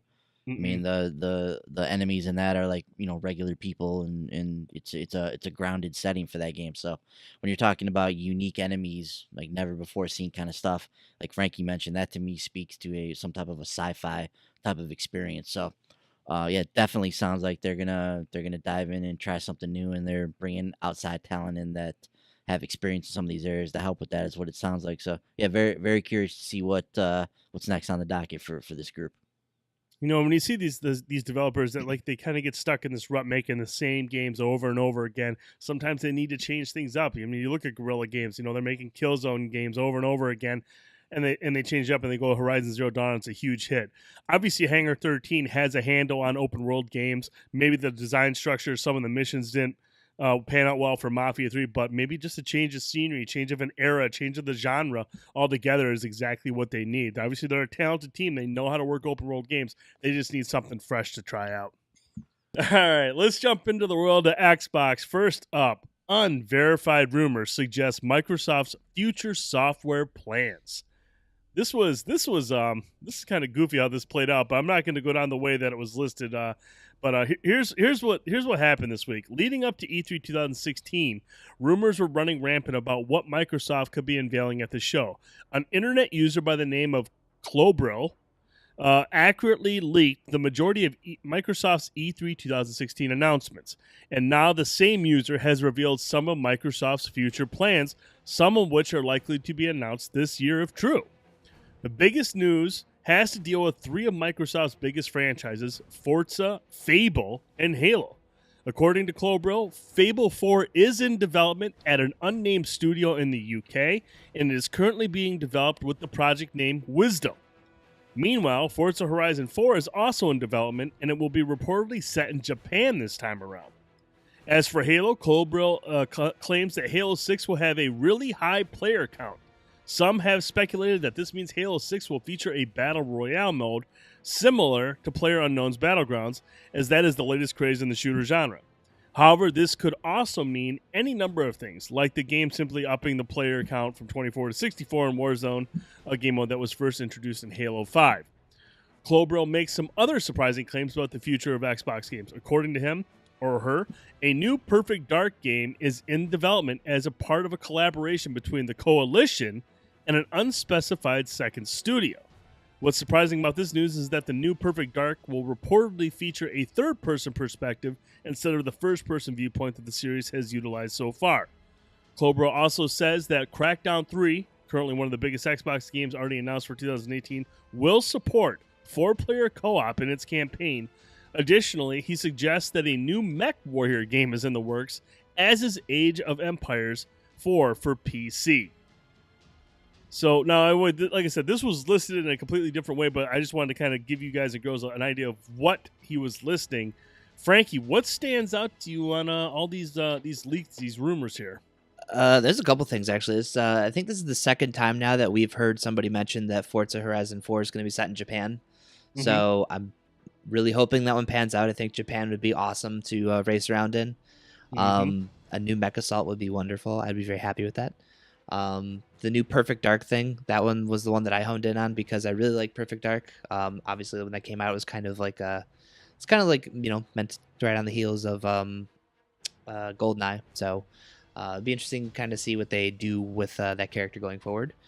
Mm-hmm. And the other thing, I think Fable would be awesome. I think after what happened with the hell was that, Fable Legends? Mm-hmm. Is that the game?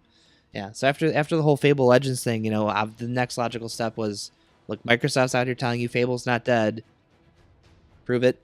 So right. It's I feel like that was the one that, if anything was going to come from that, Fable 4 was going to be the thing that would emerge. Mm-hmm. See, I never played any of the Fable games ever, and I've heard so many people. I know Taz loved the Fable games.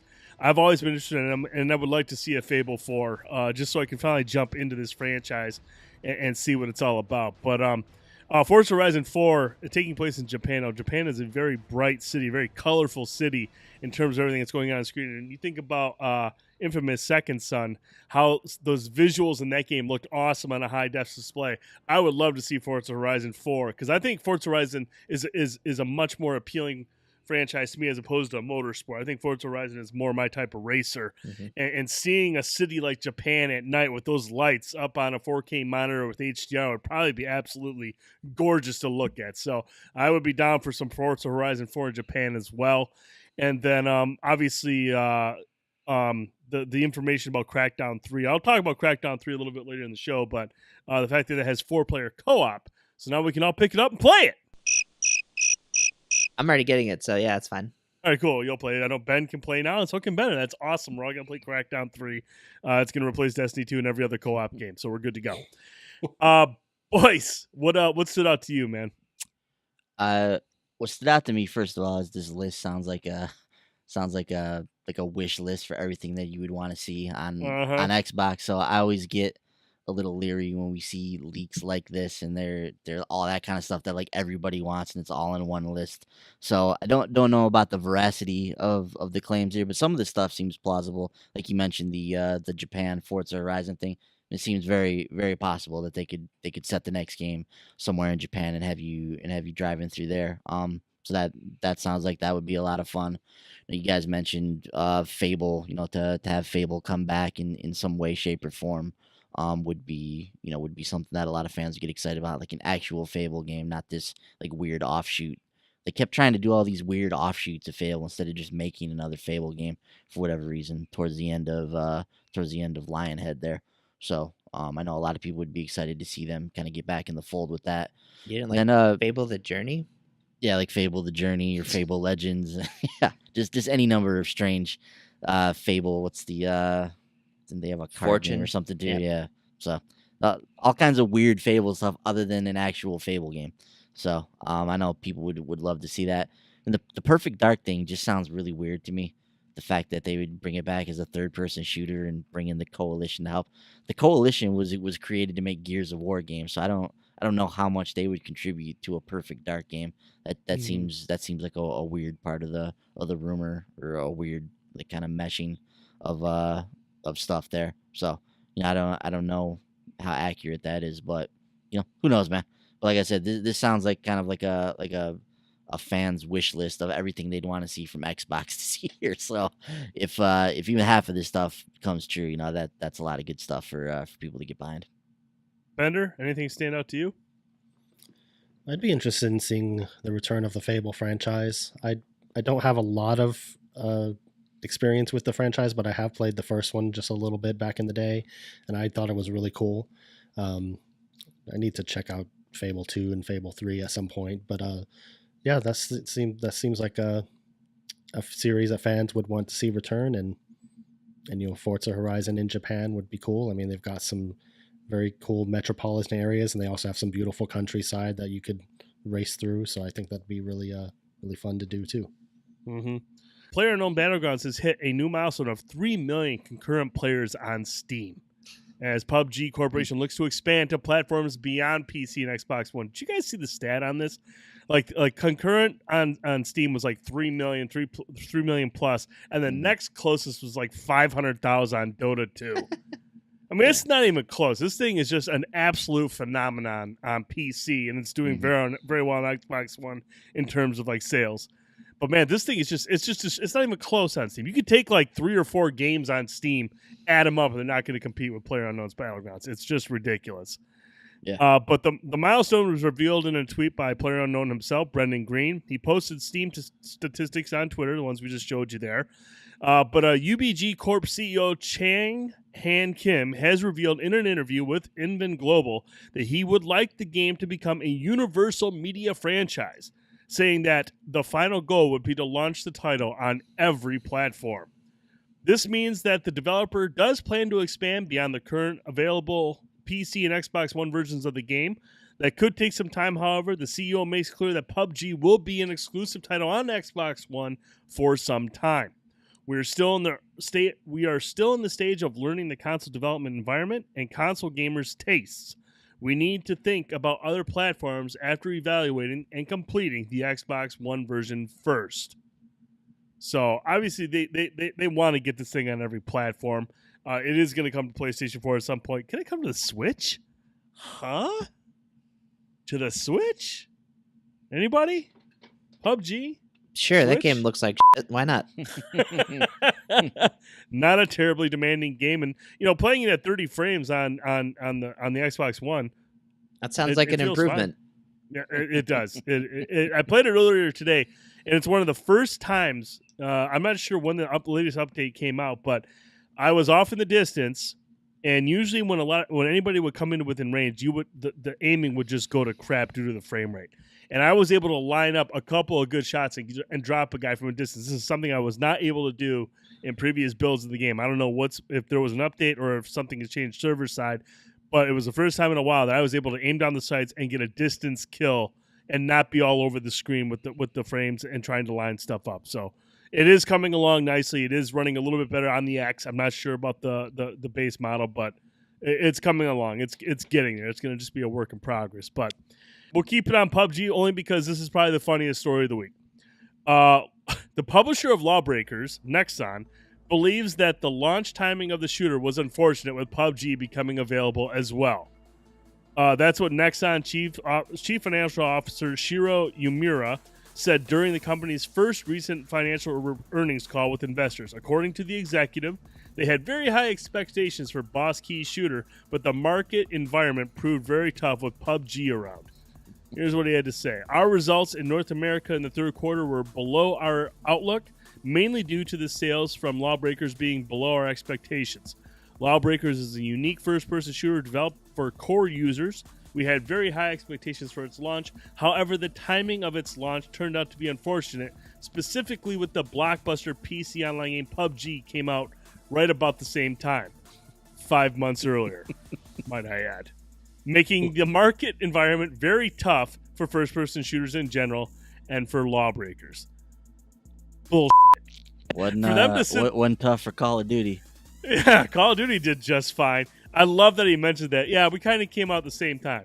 No, you didn't. PUBG came out in March. You guys came out in August. Your game didn't sell because it just wasn't appealing to most people. Frankie and I played it. I had a good time with it. I thought it was a fun game. But at the same time, they didn't market it. You had Cliffy B pushing it, but that's Cliffy B, obviously. But outside of that, there was no talk about LawBreakers. There wasn't enough talk to generate any hype or interest in that game. Yes, PUBG was a popular game, but don't make it sound like, oh, we put it out at the wrong time and PUBG was right there. PUBG's been out for a while, dude. Yeah. PUBG also wasn't available on PS4, so Yeah. what's your excuse on that platform? Right. The other thing too, like, wasn't Lawbreakers in beta last year? Like, it's PC gamers have had access to Lawbreakers before Yeah. they had access to PUBG. Yeah. Clearly, it did not resonate with a lot of players. It's simple as that. Your game was not a big hit with players. Simple as that. Has nothing to do with PUBG. PUBG has been out for 5 months, and like Ben said, PUBG's not on PS4. That thing didn't do crap on PS4. So That sucks. nice try. I like Nice that try though. Yeah, and that is unfortunate because I thought it was a really fun game. You and I played a couple rounds, a couple matches. You played a lot more than I did, but it's a fun game. It ran good. It was entertaining. It was exciting. The modes are really good, and for whatever reason, it just didn't take off for everyone else, man. So it is what it is. They have a team deathmatch on there now. Did they add TDM? They added team deathmatch. Yeah. Oh, I don't know, man. I like those other more unique modes. I mean, team deathmatch I Yeah. can play anywhere. The more unique modes is where I thought it was really, really fun. So Yeah, that's still what I want to play, but I think like too my biggest issue is like they don't have like you can't pick what you're playing. You just join quick play and you play whatever it puts you into. So I Yeah. ended up playing a lot more team deathmatch than I wanted to. I was like, this is cool, but I want to play blitzball. Blitzball is where it's at, dude. That's easily the best mode. So Yeah. a couple other things we want to touch on really quick. Obviously, the Witcher 3 Xbox One patch is available now. I tried it out. Looks good in 4K. I love the unlocked frame rate for the performance mode. Playing that game at 60 frames in most areas is really, really good. Obviously, there's other more graphically intense areas with a lot of characters on the screen when the game slows down a little bit. But in most spots, playing at a high frame rate obviously is a sight to behold, especially with the combat in that game. So that's available now. Cuphead breaks 2 million copies sold. So congrats to Studio MDHR. That's great news. Cuphead is an awesome game, and for it to sell 2 million copies, that's fantastic. So really happy about that. The Vanishing of Ethan Carter hits Xbox One on January 19th with 4K visuals. And lastly, Microsoft discontinues the Kinect adapter. All but killing off the Kinect. Microsoft has confirmed to Polygon that it has ended production of the Kinect adapter, the USB accessory required to connect the motion sensor to the Xbox One S, X, and Windows devices, stating that it is refocusing attention on higher fan-requested gaming accessories. When the Xbox One S was originally launched, it came without the proprietary port necessary to directly connect to the console. For a time after launch, the adapter was offered free of charge to customers upgrading from Xbox One to the S, but this promotion was ended in March and was never made available to the Xbox One X. Polygon notes that the accessory has actually been out of stock in several stores for some time now, leading to inflated prices on online marketplaces. It's unlikely that this will abate the formal announcement of the accessory's discontinuation. So if you were planning on picking up an adapter but you haven't yet, you may find it's a little more punishing on your wallet than you expected. Boyce, any final words for the Kinect? Dude, I think that adapter is going for like $80 or something. It's going for on, a on lot. eBay right now, Yeah. which is ridiculous. Mhm. For the Kinect. So there's a few people out there that really want to use that Kinect, and they are trying to get that adapter. So that's wild. Yeah, I mean, obviously Kinect not a part of Microsoft's plans anymore. So this is kind of the final nail in the coffin. We can fully move on from the Kinect now. It will not be involved in the Xbox ecosystem in any way, shape, or form moving forward. What about Boom Ball 4 for Kinect? I don't know what to tell you about Boom Ball 4, man. If you wanna fork over $80 and get one of those adapters, man, you too can play Boom Ball 4. Bender, any final words for the Kinect? No, I mean it had its time. I mean, that was a time when they they brought out the Kinect when the Wii was in the height of its popularity, and they were trying to kind of capitalize on that the motion control craze, and it turned out just to be a fad and kind of faded away. And I understand why they kind of shifted their focus away from it. Mm-hmm. Yep. So Connect. Rest in peace. All right, Mr. Boyce, let's hit on some PlayStation stories so we can get to our New Year's resolutions and our most anticipated games. All right, let's do it, man. So first off, we got the top downloads from PSN for 2017. Mm-hmm. There's some interesting stuff on this list. Man, really interesting. So the top 10 PS4 games of 2017 as downloaded on PSN. So the first two spots, no surprise, they mirror the top two selling games of the year. That's Call of Duty World War II and Destiny 2. But at number 3, the most downloaded PS4 games of 2017, Friday the 13th, the game. Wow. Friday the 13th, the game. That's pretty wild. Number 3. Number 3. So more than Horizon Zero Dawn at number 4. More than Grand Theft Auto 5 at number 5. More than NBA 2K18 at number 6. I mean, these are franchises that sold a boatload of games this year. I don't know if there's just a disproportionate amount of physical copies sold of these games or what, but yeah, that's very, very shocking to see Friday the 13th at number 3. Rocket League's at 7, Minecraft at 8, Madden at 9, and Wildlands at 10. On the add-on side of things, how about Call of Duty? So the Black Ops 3 Zombie Chronicles, the number 1 PS4 add-on of 2017, wow. Followed by the Destiny 2 expansion pass. Call of Duty World War II season pass is on there as well. The Frozen Wilds comes in at number 4. Black Ops 3 appears again at number 6. Infinite Warfare is on there at 8. Whoa, and then Modern Warfare is on there at 10. So Call of Duty just raking in money hand over fist on the add-on side of things. on the VR front, Job Simulator at number 1 is super hot at number 2. Pretty cool. VR World is at 3. I Expect You to Die at 4. Batman's at 5. Elder Scrolls coming in at 6 with not too many months on the market, becoming one of the top downloaded VR games of 2017. So kudos to them for that. From what I understand, Brent, an exceptional experience that a lot of people really, really enjoying. Skyrim in VR. So that's awesome that they were able to make that and make it well. Fruit Ninja VR, Keep Talking and Nobody Explodes, Rush of Blood, and Drive Club VR also on there.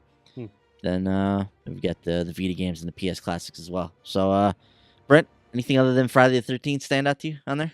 You mentioned, maybe there's a disproportionate amount of games that are physical releases instead of digital. I believe you're right, because, for the longest time, Ghost Recon Wildlands was the top-selling game of the year, according to the NPD. And there it is at 10th on that list in terms of its downloads. So I got to believe, I think you're right. There probably is a lot more retail sales going on than we think. Because, again, that for the better half of 2017, that was the top-selling game for a long time. And for it to just barely crack the top 10, I think that says a lot. Yeah, that was me. I did that. I bought it. that was Franklin. Do you think it's kind of like a case by case basis? Because something like Destiny and Call of Duty, these are games that occupy like big time space on the PlayStation Store. It's like you go there, there's a featured page for them. You're constantly have that game in your face. They have promotional deals with PlayStation, so they're always commercials and things about these particular games. So do you think that maybe those two games they're more downloaded just because of that, and these other games people still think of them more as like a store purchase? You think maybe that's a little bit of what's going on here? Probably that, and the fact that people wanted to jump into those two games are games you want to play immediately. You look at Call of Duty multiplayer, you're picking that up. Call of Duty's going to sell. Call of Duty's always going to be number 1. Doesn't matter if it's what the reason is or whatever. That's going to be number 1. But like Destiny 2, everyone wants to play that game at midnight. Yes, you can go out and pick it up, but that's the convenience of downloading games is let's play it at midnight. Ghost Recon Wildlands, not really a heavy multiplayer game. I didn't have to pick it up right away. I can go get it the next day at retail and do whatever. But Friday the 13th, we didn't get a retail version of that till when, Frank? Have you gotten yours yet, Frankie? I did actually, yeah. It finally showed up in It was really disappointing, actually. It's dude, Kickstarter. I hate it. No Is it more the of same this. quality retail box as PUBG, where it's It's- just like a box? Like No, a, it's so. I was under the impression that we were getting exclusive cover art. oh no. No, it's the same exact retail game with a really quality sleeve put over it, and it's not. It's just like a picture, a black and white picture of the studio, like a computer or something. That's awesome. It was seriously one of the lamest things I've ever seen. Not Oh, worth no. $65. Oh, do you no. do you have this handy? Can we see this? No, I this actually wonder? I Oh. actually gifted the game to someone because I don't. Why the fuck do Oh I need man, it? Oh wow. Wow. Okay. So, dude, it's the third highest downloaded game on PSN. well, I This did. is- this I is- did this is download it. big. So This is big time stuff, man. But I mean, yeah, I mean the retail version didn't come out to what, like 6 months after the launch? I think it finally came out in either late September, or early October. It was So there you October. go. Didn't it come out Friday I the think 13th it came in out Friday the October? 13th. Yeah, with Yeah. Evil Yeah. Within. Yeah. Yeah. Yeah, So I it mean, that game was out for a while digital. That's the only way you could play it. And then obviously all the Yeah. hype from the Twitchers and the YouTubers that were playing, everyone's like, I gotta play this game. Easiest way to do it is to download. So that's where everyone's downloading that game right away there. So that's why that probably finished ahead of some of these other games. But games like Call of Duty and Destiny 2, those are games you want to play right at midnight. You want to start right away with the multiplayer or start right away with the Destiny 2 and all that jazz. So those Mhm. ones make sense. But like Ghost Recon Wildlands, no, I don't think that's a game that you have to play at midnight. That you have to play it right away, and you just go pick it up at the store retail. So No, I definitely think there's something to that. Bender, anything stand out to you in the top downloads of 2017? It is surprising to see Friday the 13th so high up there. That's for sure. Yeah. Other than that, no. I mean, seems pretty standard. Glad to see Horizon doing so well this year. Mhm. And yeah, that's it's one of my favorite games. So that was really cool to see. Yeah, great to see them doing well on both the physical and the digital front. What about you, Frankie? Anything else stick out to you? Not really. I mean, seeing Call of Duty and Destiny at the top, we heard both of those, when those games came out, like these are the highest selling games in PSN history. So Mhm. not Yeah. surprising seeing those guys leading the pack. The one thing I did notice is I feel like a lot of the games that are on there are multiplayer. So I'm wondering if maybe people are. This is the mindset that I've started to take. But if I'm buying a game that I have to play online, like a game like Friday the 13th, at some point in time, that disc is just going to be a coaster. So why Mhm. buy it? So even like Wildlands, I think you have to be connected to the internet to play it. If I'm not mistaken, I could be wrong. I don't know that as a fact. I'm trying to remember. I know when you log on, it says it's log when you turn on, it says you're logging in. But I've never had to where I wasn't connected, Yeah, so I can't tell you if what it would do if it did or not. yeah. Mhm. So I don't know, but I was also kind of surprised to see Friday the 13th over Horizon. Like Yeah. that to me was pretty crazy, just because we know Horizon did very well, but like you guys said, like I think a lot of people also ran out of retail to pick that up, Mhm. especially that really badass collector's edition. So, Boom. Yep. but yeah, not pretty good list though. I mean, there's a lot of really great games on there. A lot of the guys we expect to be on here are on here. It was an exceptional year for games. So a lot of the stalwarts making an appearance on the PSN download side of things. Moving on from the downloads here, OKKO Let's Play Heroes gets a release date, and I thought this was interesting. It's coming out on January 23rd on PS4. It's like a beat 'em up based on a Cartoon Network franchise, which I'm not familiar with, but Cappy's making it. Mhm. So Capybara getting in there and making what honestly looks like a really cool game. So I don't know anything about this franchise, but I want to play this game. I think the art style looks awesome. Looks like a lot of fun. This could be something that we see on the spotlight on January 23rd. We'll have to keep our eye on that. But that game looks rad. Also, while we were away, Catherine Full Body was announced for PS4 and Vita, which is awesome. Development is already 50% complete on the game. It's a remaster of Catherine, which was a strange but very popular game on the PS3 era.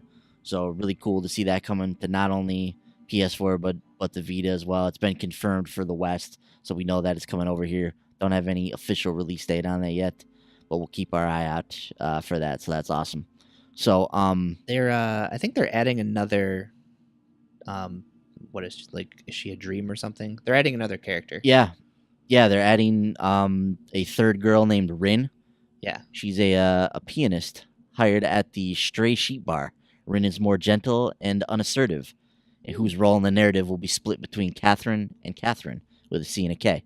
Other new additions to Full Body include new endings and story episodes, as well as a large array of difficulty options, a new block moving mechanic, an online battle feature, and PS4 Vita cross-save support. So, awesome. I've never played Catherine. I would like to remedy that at some point in the future because I've heard some good things about it. Moving on from Catherine, Monster Hunter World. There's another beta coming. So the first DLC has also been announced. So the final beta will take place on Friday, January 19th, and it will run until Monday, January 22nd. Capcom has announced. The upcoming beta will not require a PS Plus subscription. Additionally, it'll include a new quest to hunt flagship monster, how do you say this? Nergigante, who was unavailable in the previous betas. The beta's original 3 quest targets will still be available as well. Capcom has a new trailer as well, showing the Elder Dragons, which sound awesome. And then fan favorites Kushala Daora and Tiastra will join newcomer the Dogma. Sure. Dogma. The Dogma. The Dogma. It's a good movie. Kushala Daora is a steel-clad storm on legs, and Tiastra is a ferocious emperor of embers. Capcom describes the Dogma as a rock-eating wyvern, armed with explosive saliva. So those are some of the monsters we can expect. Man, I missed the first beta, missed the second beta again, and the third beta. Will this be the beta? Will this be the one that I can finally step foot and try this game out? But it'll be out right before the release of the game, so I would like to get in there and at least test this out, so I can get ready for the main game when it comes out on the 26th. You could just buy the game. Don't worry about the beta. I'm definitely buying the game. I got it reserved, so it's Collector's edition. Yep. Wow. So Damn. It's coming. It's coming on the 26th alongside Dragon Ball. So I got to get ready for that one too. Did you figure out which Dragon Ball you're getting? No, still haven't. I'm still kind of debating on that one. Probably just gonna end up getting the collector's one with the figure. Yeah, it's probably pretty what cool I'm doing. statue. Yeah, I missed my window on Monster Hunter. I'm so mad at myself. I finally Really? made up my mind, and I went to pre-order it, and they're not taking pre-orders for it anymore. I was like, damn it. Yeah, man. A couple of days ago, it went back up for a minute. I seem to remember. If I see it go back up, I'll send you the link. I didn't know you were looking for it, so I'll keep my eyes peeled. Bender, is Ueda working on a new game, man? So there's an image posted on his website or for his, I think this is his studio, Gen Design, but it's a girl, very ethereal looking, looks maybe kind of like an eco-ish image. She's sitting on this stone pedestal and appears to be looking at this giant that's obscured in the darkness there, and we don't know if this is just an image to promote the developer or if this could be our first look at maybe Ueda's next game that he's thinking about working on. So Resetera user Rosty has seemingly discovered text in the image's source code that reads Beauty and the Beast 2018. Some think this could be a working title for the next game, or it could just, like I said, just be some type of promotional image for the site. What do you think about this, dude? Could this be Ueda's next game? Is he already in the midst of working on it? Will we see this before 10 years? I don't know. I definitely would be excited about whatever he does next. Hopefully, if he does make another game, it's not going to take 10 years to release. That'd be great. Yeah. So yeah, whatever he does, I'll probably be intrigued and interested to learn more about it. Yeah, definitely. So yeah, we don't have much to go off of other than just that image, but it's very interesting looking at. I mean, the creature looks huge. I mean, it's a huge image. So this thing that's in the background there, we'll have to see what becomes of this if it's anything more than just simply an image. A couple last things to note here. The Lost Legacy creative director, Sean Eskeg, he has left Naughty Dog after 7 years. So he had this to say: 7 years ago, I joined the talent team at Naughty Dog on a project still in its infancy, The Last of Us. Well, the rest is history. Left Behind, Uncharted 4 were fleeting, and Uncharted The Lost Legacy pushed my creative growth even further. I will miss all my dogs. SK is potentially moving on to join the team at Crystal Dynamics to work on its upcoming Avengers game. Hell yeah. As he recently posted the Avengers logo on Instagram, writing "to new adventures" in the caption. However, he has not confirmed if this is the case, but yeah, that's awesome. So, our best to Sean, very talented guy, been at Naughty Dog, worked on some incredible games. So awesome that he's going to possibly get a chance to work on Avengers now. Can't wait to see if it becomes that. I can't wait for that game, man. Is that going to be a 2018 game? No chance? Let's hope not. I don't know if my wallet can afford another game this year. And finally, future God of War games could take on different mythologies like Egyptian or Mayan. So, speaking of Game Informer, by the way, God of War, the cover story on Game Informer this month. Lots of great information coming out of that. So, hop on over to Game Informer and check them out if you're interested in learning more about this title. But speaking of Game Informer, Cory Barlog, the director of the game, explained the Greek games were the Greek era of God of War. Moving on, the next mythological belief system he interacts with became the Norse era of God of War. But we may end up going on to the Egyptian era and the Mayan era, and so on and so forth. Also, studio head, Santa Monica studio head, Shannon Studstill, had this to say. What became apparent to me was that we were watching this franchise wane a bit. So she's speaking about God of War. It was getting old. The storyline with Kratos being the hardcore badass. I think people were starting to say, what's next? I felt like in order to reinvent, we really needed to turn a lot of things around. So that's that. So we know that God of War obviously taking a much different direction with this next game. And, who knows how long they'll be in the Norse mythology. But at some point, we might see another mythology after they finish up with this. Lots of stuff to mine from Norse mythology, though. Mm-hmm. So Brent, back to you. That's awesome. One last thing we want to throw out there, Rocket League is now over 40 million players strong. That game launched, and we were like, man, is this thing going to be a hit? Answer, yes, it is. Hell yeah.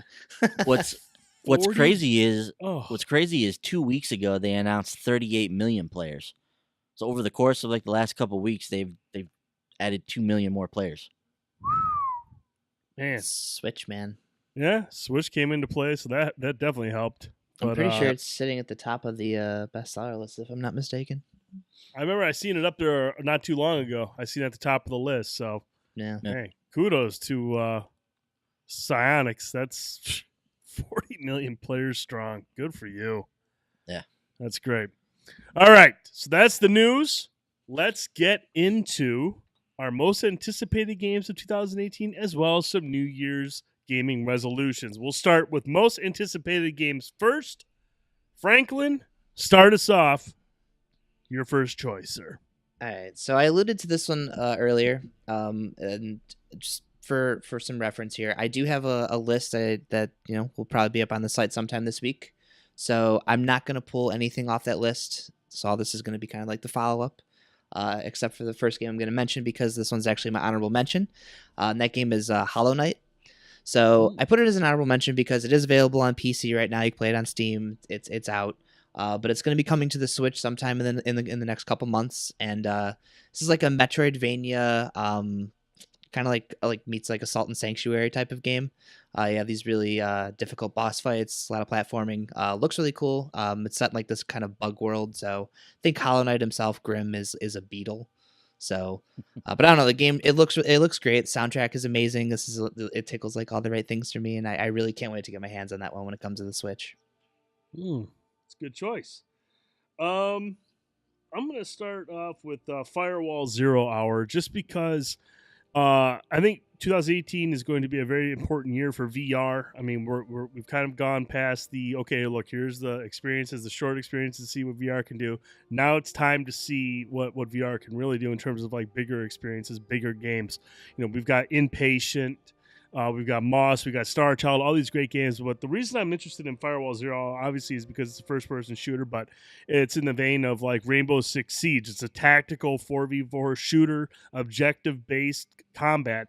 And the reason I think this game is going to be important, too, is because the way I think this could kind of thrust VR into the esports space. Now, I know esports isn't a big thing for us here, but it is important for VR in order to get, you know, more people invested, more people interested in it, and putting it on a stage with esports would do wonders for VR, especially with a game like Firewall Zero Hour.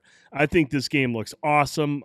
It's the stuff that we have heard about it sounds fantastic. It's going to be intense gameplay. The fact that you can use the PlayStation aim controller is going to just be even more immersive based on my experience with Farpoint. I am hyped as hell for Firewall Zero Hour. There's a lot of cool looking PlayStation VR games. I think this one's the most appealing to myself, but I also think it's going to have a huge impact on VR if it's done right. It's going to put a lot of eyes on VR. Yeah, I can't wait for Firewall too. I think the game sounds awesome. And I tell you what, man, after playing Accounting Plus a few weeks back, which is an awesome game, and I had a really, really good time getting into the headset and playing Accounting Plus. But seeing, like, you know, this kind of second wave or the second generation of PlayStation VR games that are coming along now, that was a really, really fun game. It felt good in the headset. It looked good in the headset. It was easy to move around. There was no sickness or anything. It was just a really fun game to play. And in particular, there's a mission towards the latter part of the game, at least in the playthrough I was doing, where the game uses like spatial awareness, so I could do things like lean forward or reach down and pick things up, or I actually stood up and I was in this vehicle and I stood up and went over and looked out the window. You know, I like moved forward in the headset and I could, you know, lean out the window as far as I wanted to and look back into the distance. So stuff like that is awesome that you can do that in the headset. And thinking about like an immersive Rainbow Six style experience in VR with the aim controller and with things like spatial awareness and just the immersion that VR offers, that sounds like an incredibly awesome experience to me. I can't wait for Firewall as well, man. I'm hyped for that one, dude. Mr. Boyce, your first choice. I am going to get this one out of the way now. I know it's on all of our lists, but Spider-Man for the PS4. Obviously, my most anticipated game of the year. It's a lot of our most anticipated game, but the E3 demo that we saw, I just thought was drop dead stunning. I mean, that 10-minute gameplay trailer or gameplay demonstration was just phenomenal. The game just looks incredible. Combat looks fun. Looks like they've really captured the essence of Spider-Man. And as we've been learning things about the game over the weeks and months, like we now know that Christos Gage and Dan Slott are actually involved in the creation of the story for Spider-Man. So these are two accomplished comic book writers. Dan Slott's been writing The Amazing Spider-Man for 10 plus years now.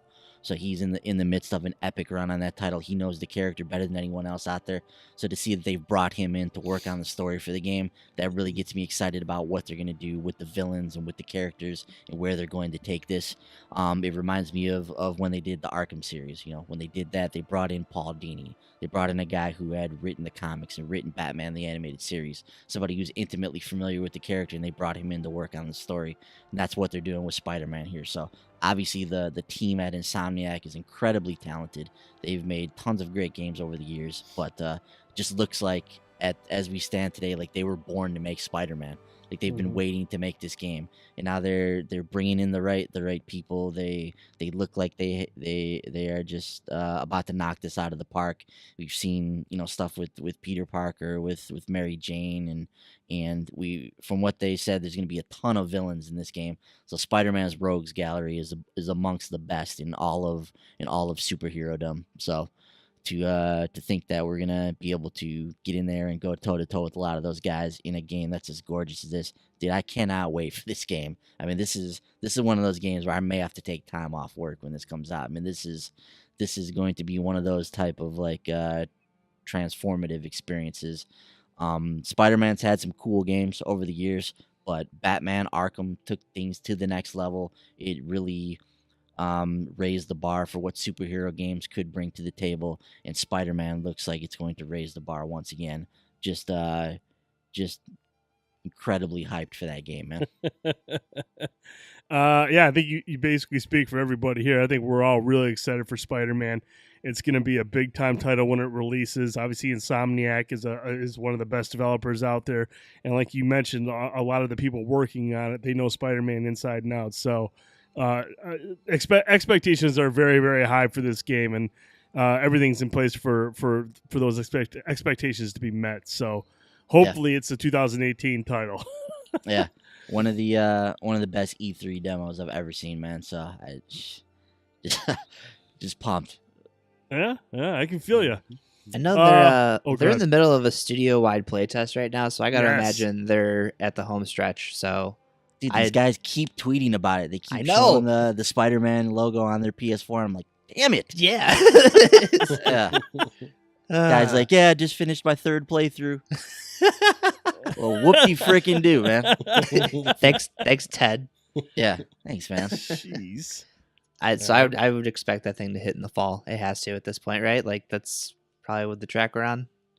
Yeah, I was going to say could summertime. be even sooner. Yeah, I'm thinking June, July, maybe we could see Spider-Man. Hopefully this year, for Ben's Can't sake. Wait. Yes. Well, I can't wait to hear your first pick, Benner. What do you got? I guess I'll start out big too. I'll start with Anthem. Mr. Boyce doesn't seem to be convinced that it's coming out this year, and he's probably right. It probably will end up getting pushed or something, but I'm hoping against hope that it will be released maybe this fall or something like that. But just when they finally revealed that game and just seeing that demo that they played at E3, I was just like, yeah, that like made my jaw drop. I was just amazed by what I saw. It looks amazing. It looks cool. The world they built, just flying around like Iron Man. You know, if anything is gonna, if any game is gonna take me away from Destiny, at least for a little while, Anthem could be that game.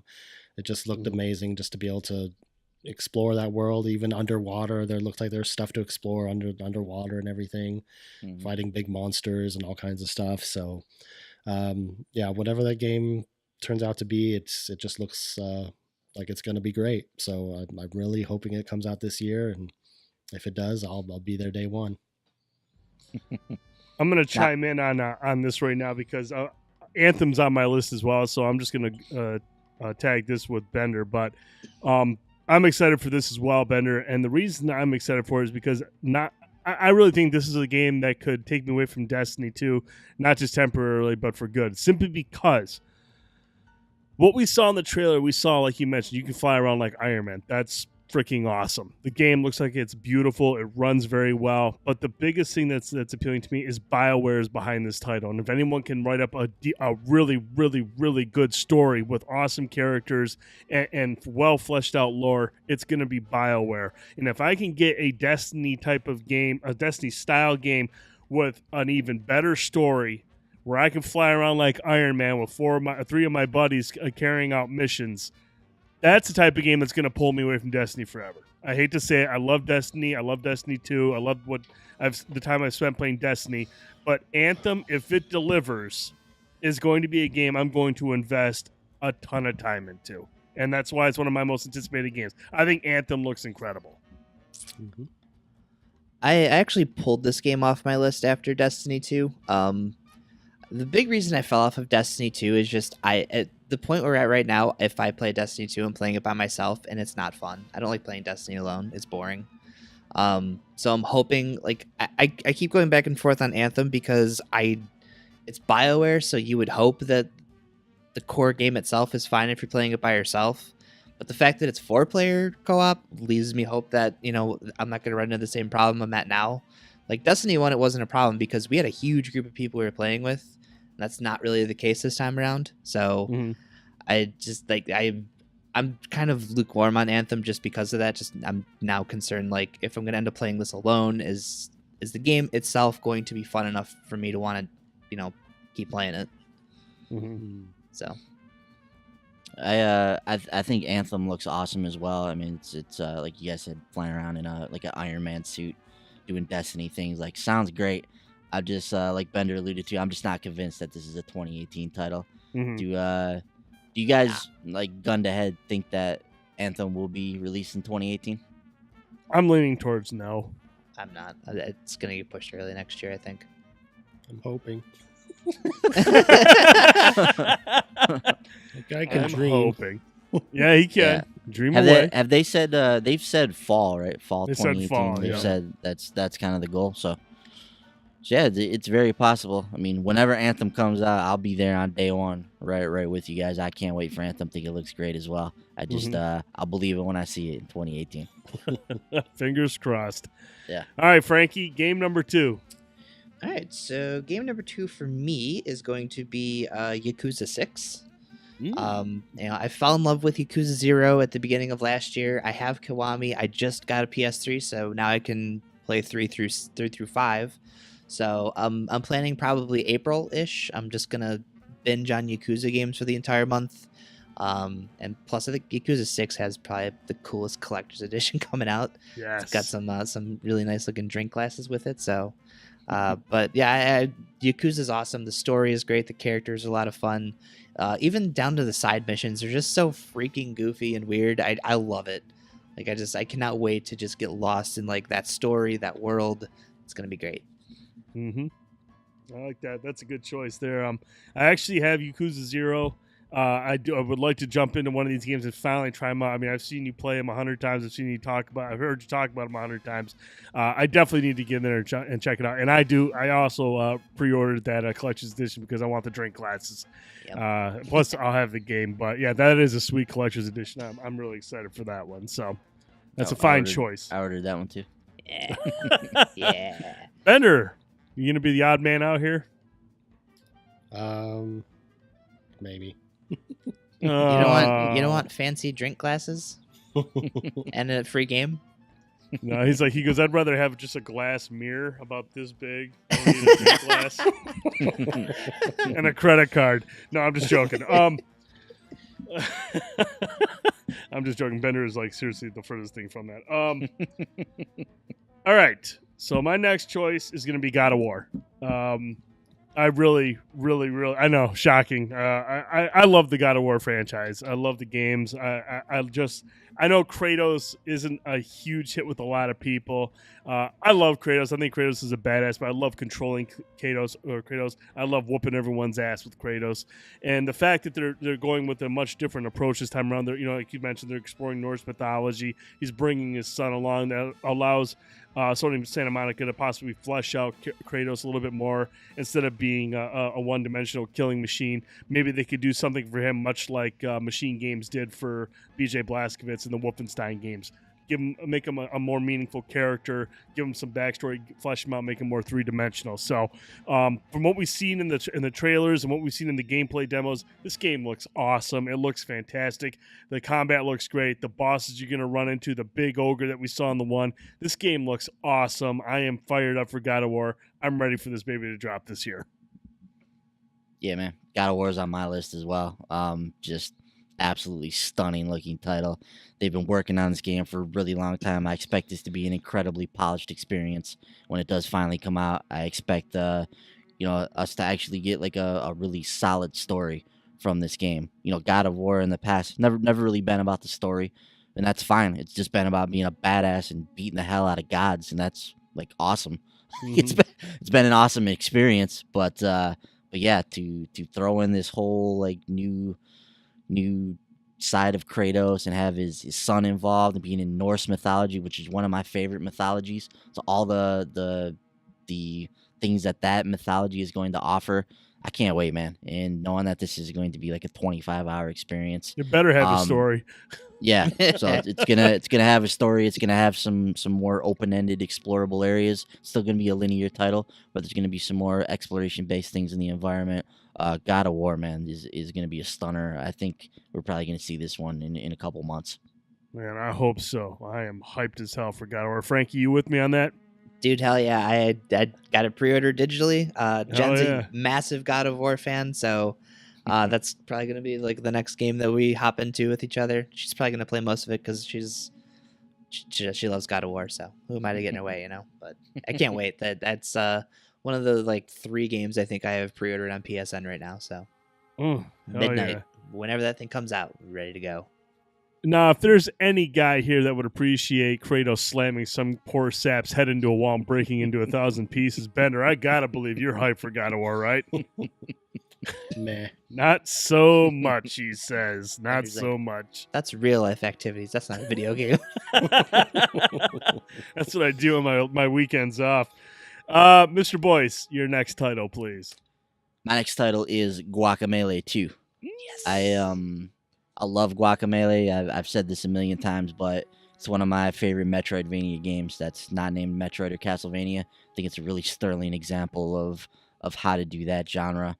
Some tough platforming sections, really fun bosses, really fun like melee combat. You don't see that in that kind of game very often. Just a very colorful world based around Mexican folklore and Mexican mythology. I loved Guacamelee. I have the platinum in that game. Just played the hell out of it. It's one of my favorite Vita games. It was excellent on there. So I'm sad that Guacamelee 2 won't be on the Vita, but I'm excited that I'll be able to play it on the PS4. And I think we're gonna get it in a couple weeks here. I don't know that it's gonna be too much longer before we can get our hands on Guacamelee 2.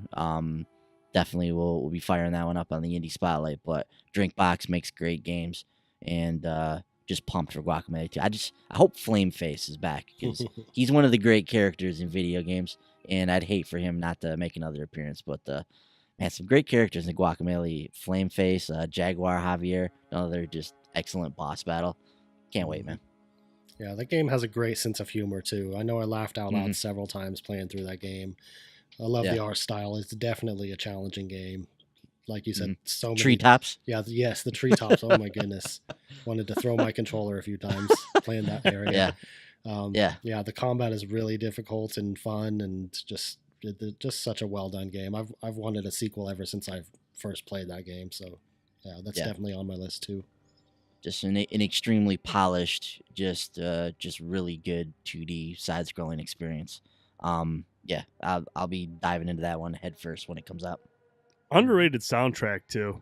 Underrated. I mean, there's not a lot of people that talk about that's a hell of a soundtrack. It's got some good tunes on it. So definitely, that's a fine choice. Mr. Holt, your next title, please. I guess the next one I'll talk about is Project Octopath Traveler, which is going to be a Switch exclusive game. They released a demo earlier this year, and you got to play as 2 of the 8 characters in the demo, and I was really impressed with it. Ever since I saw the reveal of that game, the art style has really struck me. It's really unique. It's like pixel art, but it's like looks like it's pulled out into 3D. It's really cool. It's an old school JRPG with like turn-based combat, but they just got some cool like power-up mechanics with the turn-based combat, which I thought was really fun and interesting. Fully voice acted. The game, the story is like surprisingly mature themed, and with some of the story themes that go on in there. Interesting characters.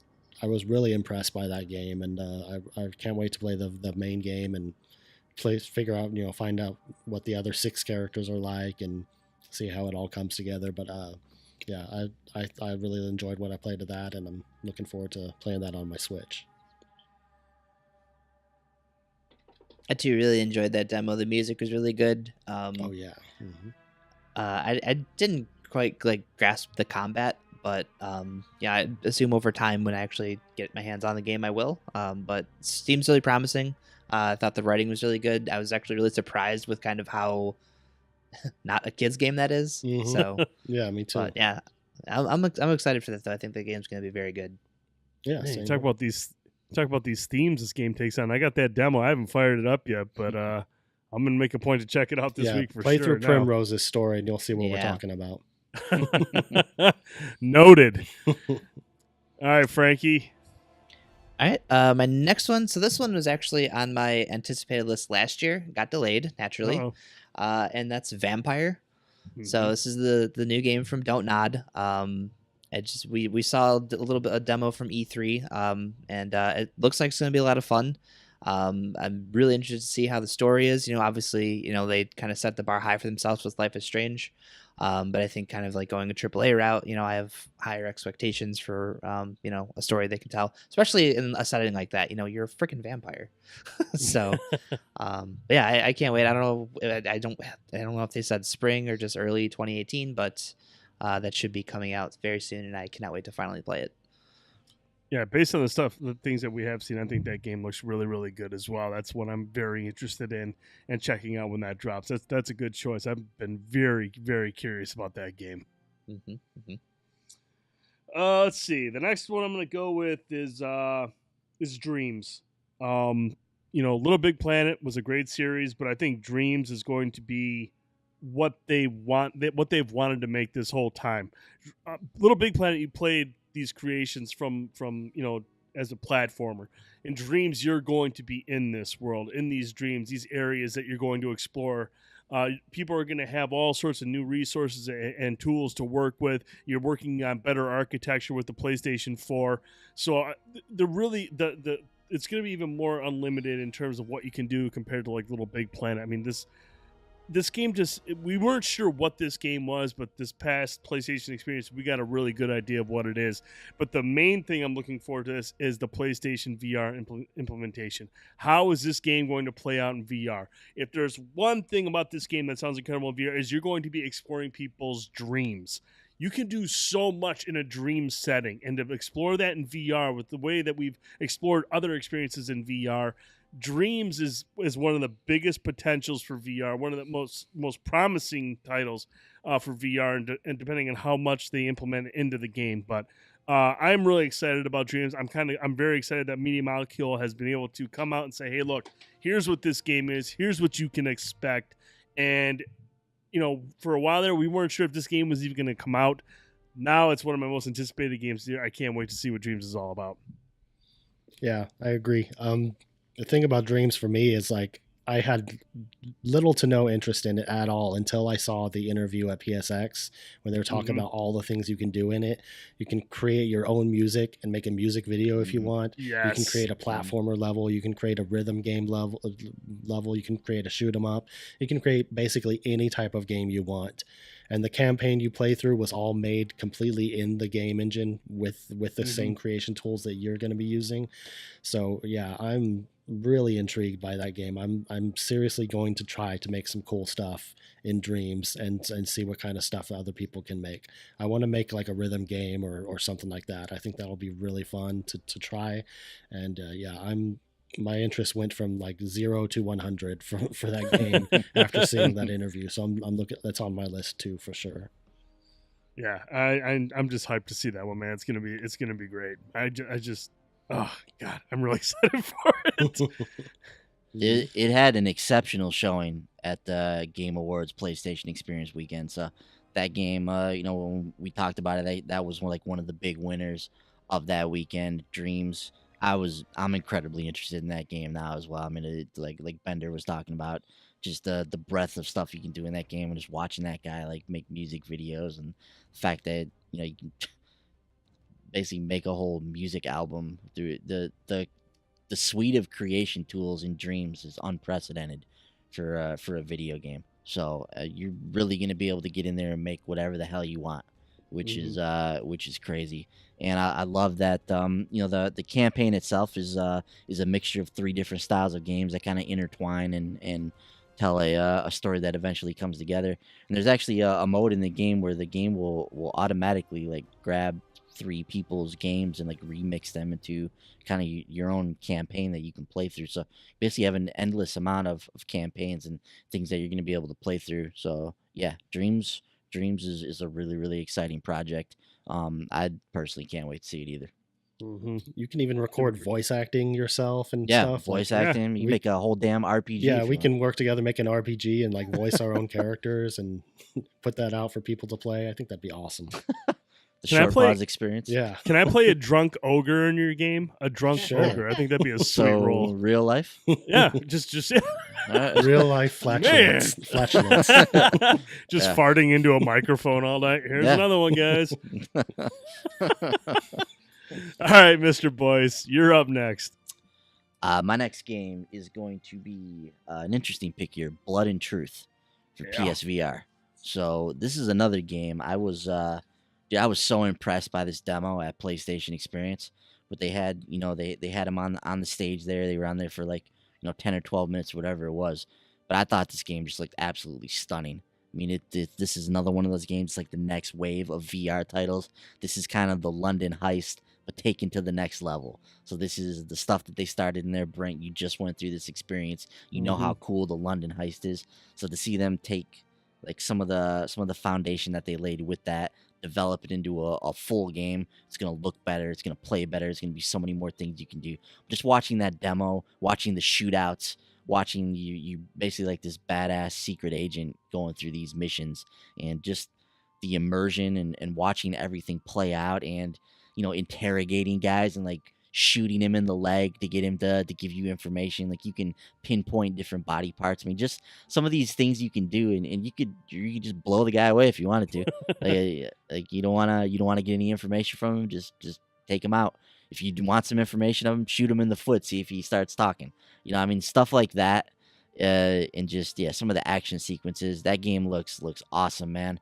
I like I was saying earlier, just playing through Accounting Plus and experiencing that game in VR, and just realizing like all the VR experiences I'm missing that I need to go back and play, and getting me excited for all the VR experiences that are coming out this year. This is going to be a banner year for PSVR. I think Blood and Truth has the potential to be at the top of that list. Cannot wait for that game. Yep, that's a good choice there. Yeah, that was one of my standouts from that was Paris. It was that right, or was it E3? I don't remember. Yeah, it was. I think it was first unveiled at Paris Games Yeah. Week. Yeah, that game looks awesome. Especially like coming from, I'm pretty sure it's the same guys who did the London heist. So Yep. I just Sony like, London. yeah. So just like that feeling that you're in this like ridiculous spy thriller movie. I just that's the thing I want to be doing in VR. Like that's awesome. Yeah. So Yeah. If you have not had a chance to watch the PlayStation Experience demo, go watch that. You'll really be excited for that game. Yeah, my interest in Blood and Truth was here, and then when I played the London heist, it went up to here. I was like, okay, now I'm ready to play this game. I think this looks awesome. So yeah, that's a great choice. I'm really excited to play that as well. Mr. Holt. Well, since we're talking about PSVR, I'm going to give a special shout out to Golem, which is going to be coming out in March, I believe. Yeah, it's just a title that I've really been looking forward to ever since it was first revealed. Just looks like a really intriguing concept of, controlling these big stone creatures and stuff like that. I guess we still don't know a whole lot about it. I'm going to have to go see if I can find any more trailers or anything. I don't know if they've released any. There's little out there. There's a demo from PlayStation Experience. If you get a chance, check that out. Looks really cool. Okay, I'll have to look at that. But yeah, it's just something I'm really intrigued by, and can't wait to find out what it's really like when we finally get it in our hands. Martin O'Donnell on the soundtrack as well. Hell yeah. Ooh, Marty. Nice. All right. I can get behind that. Franklin? So this game's not announced yet. Oh, wow. Technically, SOCOM it's 5. Awesome. It's not really announced yet, but Shadow of the Tomb Raider. We'll talk about this a little more in a minute when we get to our resolutions, but I really enjoyed what I had played of both of the Tomb Raider games that Crystal has put out so far. So, continuing Laura's journey is something, or Lara's journey is something that I'm very excited to do. Have no idea what this game's going to entail yet. Obviously, all we have is kind of that name and Square mentioning there's going to be a short time between announce and release. So I'm expecting that thing to come out this fall. Can't wait. I am in love with what they're doing with the Tomb Raider series. Yeah, I don't know anything about the game, but after playing Rise of the Tomb Raider, I'm a fan of the Tomb Raider series, and I'll be definitely looking forward to see what Crystal Dynamics does next, because clearly they have a grasp on the character and they know how to know how to make a hell of an action game. So I too am excited for that as well. When do you think we're gonna hear something about this, Frankie?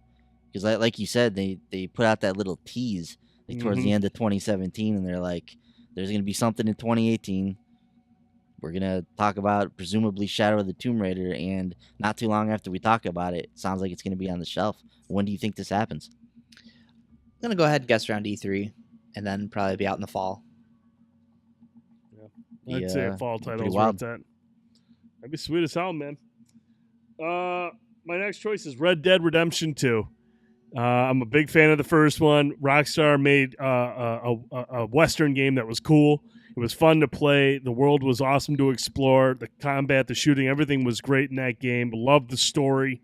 And being able to hop online and with my posse and carry out cooperative missions and stuff was a blast to play. So I'm excited for Red Dead Redemption 2. There's not much more to say about it. Just I'm ready to sink a ton of time into that one. I'm actually coming around on it. I don't like how Rockstar games typically play. I didn't enjoy what I played of the first Red Dead. But they had put out another trailer, like it was a story trailer, and like that world sounds interesting. Like it does more than interesting enough for me to want to give it a chance. At least it seems dumb at this point just to kind of write it off because you don't like their games typically, but taste change. I mean, who knows? Maybe this time it'll capture me. Might be better this time around. Yeah, hopefully. So if you like the posse stuff, Brent, I think you can be. You rest assured there'll be a lot of that with Red Dead with Red Dead Redemption 2. They're gonna go all in on the online mode for that game without question. So that has the potential could be good. That has the potential to be a really robust online experience when it's all said and done. Yeah, they're going to learn everything. Any mistakes they made with GTA 5 are going to be fixed this time around. And like you said, it's just going to be a mode that's going to be played for a very long time. I mean, 5-6 years. That game is going to be relevant for a very long time. Mr. Boyce. My next game is Mega Man 11. Ooh, so obviously I'm a huge Mega Man fan. I love those games. Was really, really excited when Capcom held their 30th anniversary Mega Man stream a few weeks back. I was not expecting much from that stream. I really just thought they were just going to play some Mega Man games, and that was going to be it. But little did I know so not only did they announce a brand new Mega Man game in Mega Man 11, but they finally announced the Mega Man X collection is coming. They're bringing the Mega Man Legacy collections over to Switch as well. So it was a really, really exciting stream. I can't wait to play all those games. The Mega Man X collection, been waiting for that for a long time. So the fact that that's coming out this year alongside a brand new 2D entry in Mega Man 11 with a kind of a redesigned art style and this 2.5D. Mega Man 11 to me looks like what Mighty Number 9 should have been. So, so really excited to play a brand new Mega Man game. Can't wait. For just a moment there, Bender looked like Dr. Evil. He was sitting there like this, just going. It looked like he was plotting my death. All right, but no, I thought he was mimicking Zoidberg. Yeah.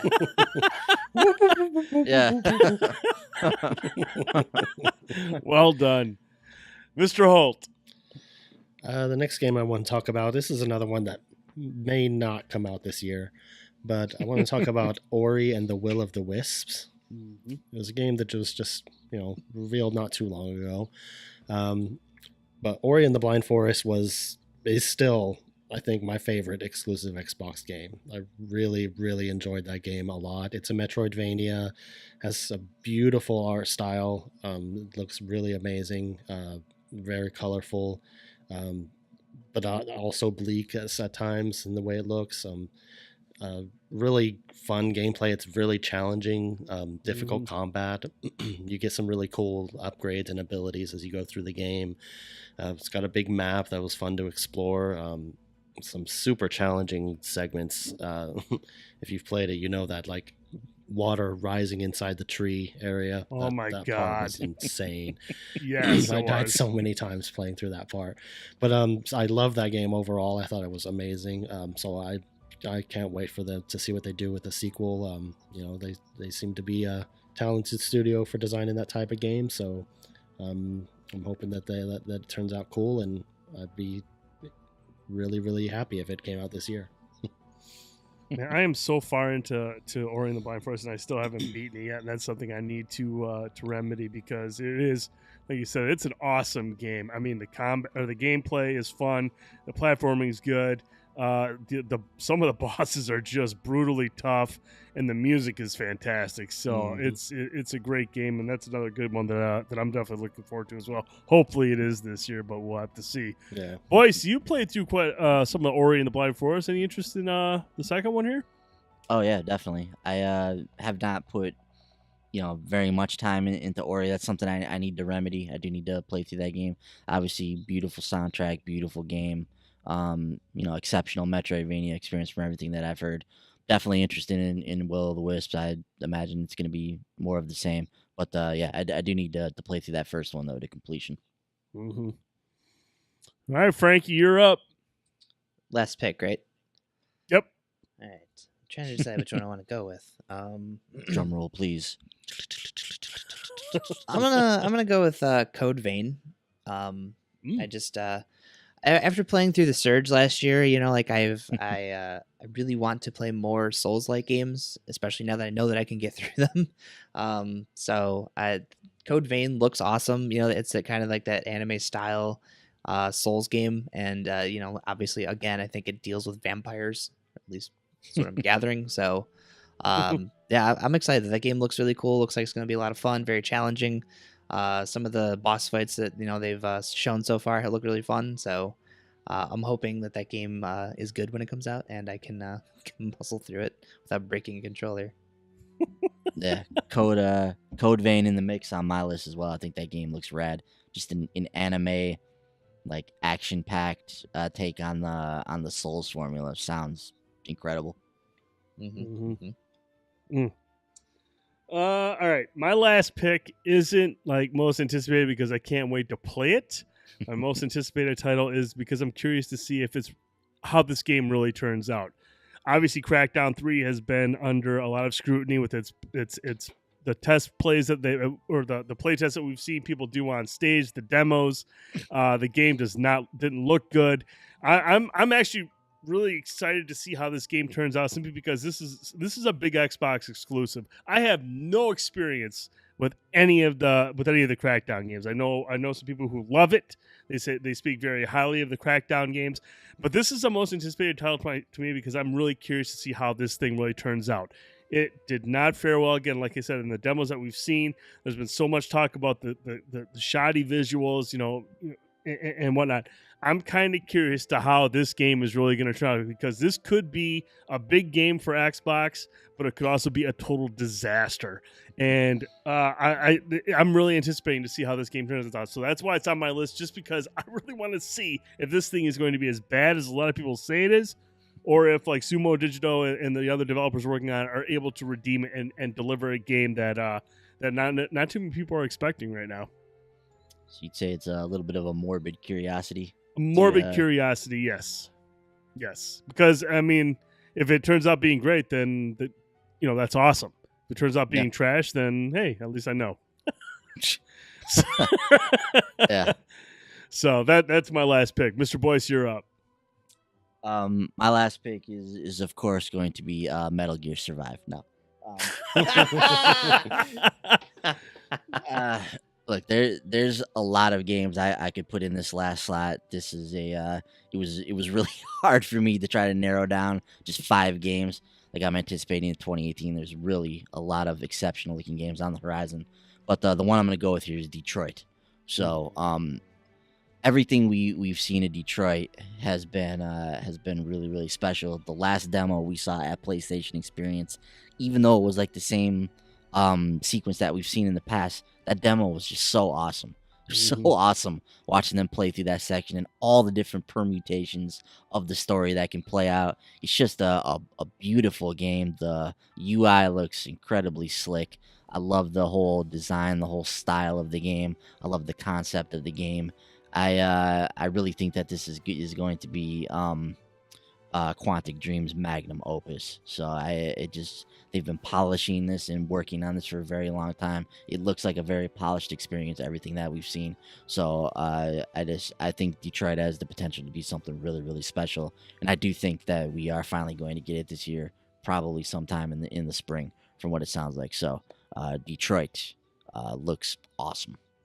You talk about that demo we saw recently, and I'm telling you, man, that was one of the most intense demos I've ever watched. Yeah. I mean, I wasn't even playing it, but I could feel the tension with the music they had going on, the presentation, the sound, and just the banter back and forth between the two main characters. I mean, it was just a very intense demo. Mhm. And I remember when it got done, I was like, holy cow. I was like, there were moments where I was holding my breath because I was like, everything is just snap decisions. You got to be quick, life or death. And they really just presented it perfectly to where I'm on board for that one, because it's narrative driven, it's story focused, tons of different outcomes, and again, the presentation just is going to be an intense game, and it's going to rely on an intense story and intense gameplay, and I'm on board for that, dude.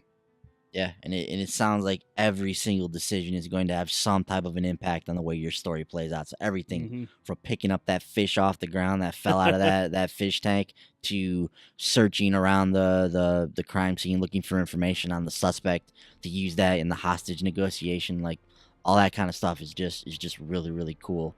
And yeah, just dude, it's the presentation of that game is so slick. I can't wait for that one. It's gonna be a good one. Mr. Holt, your final game.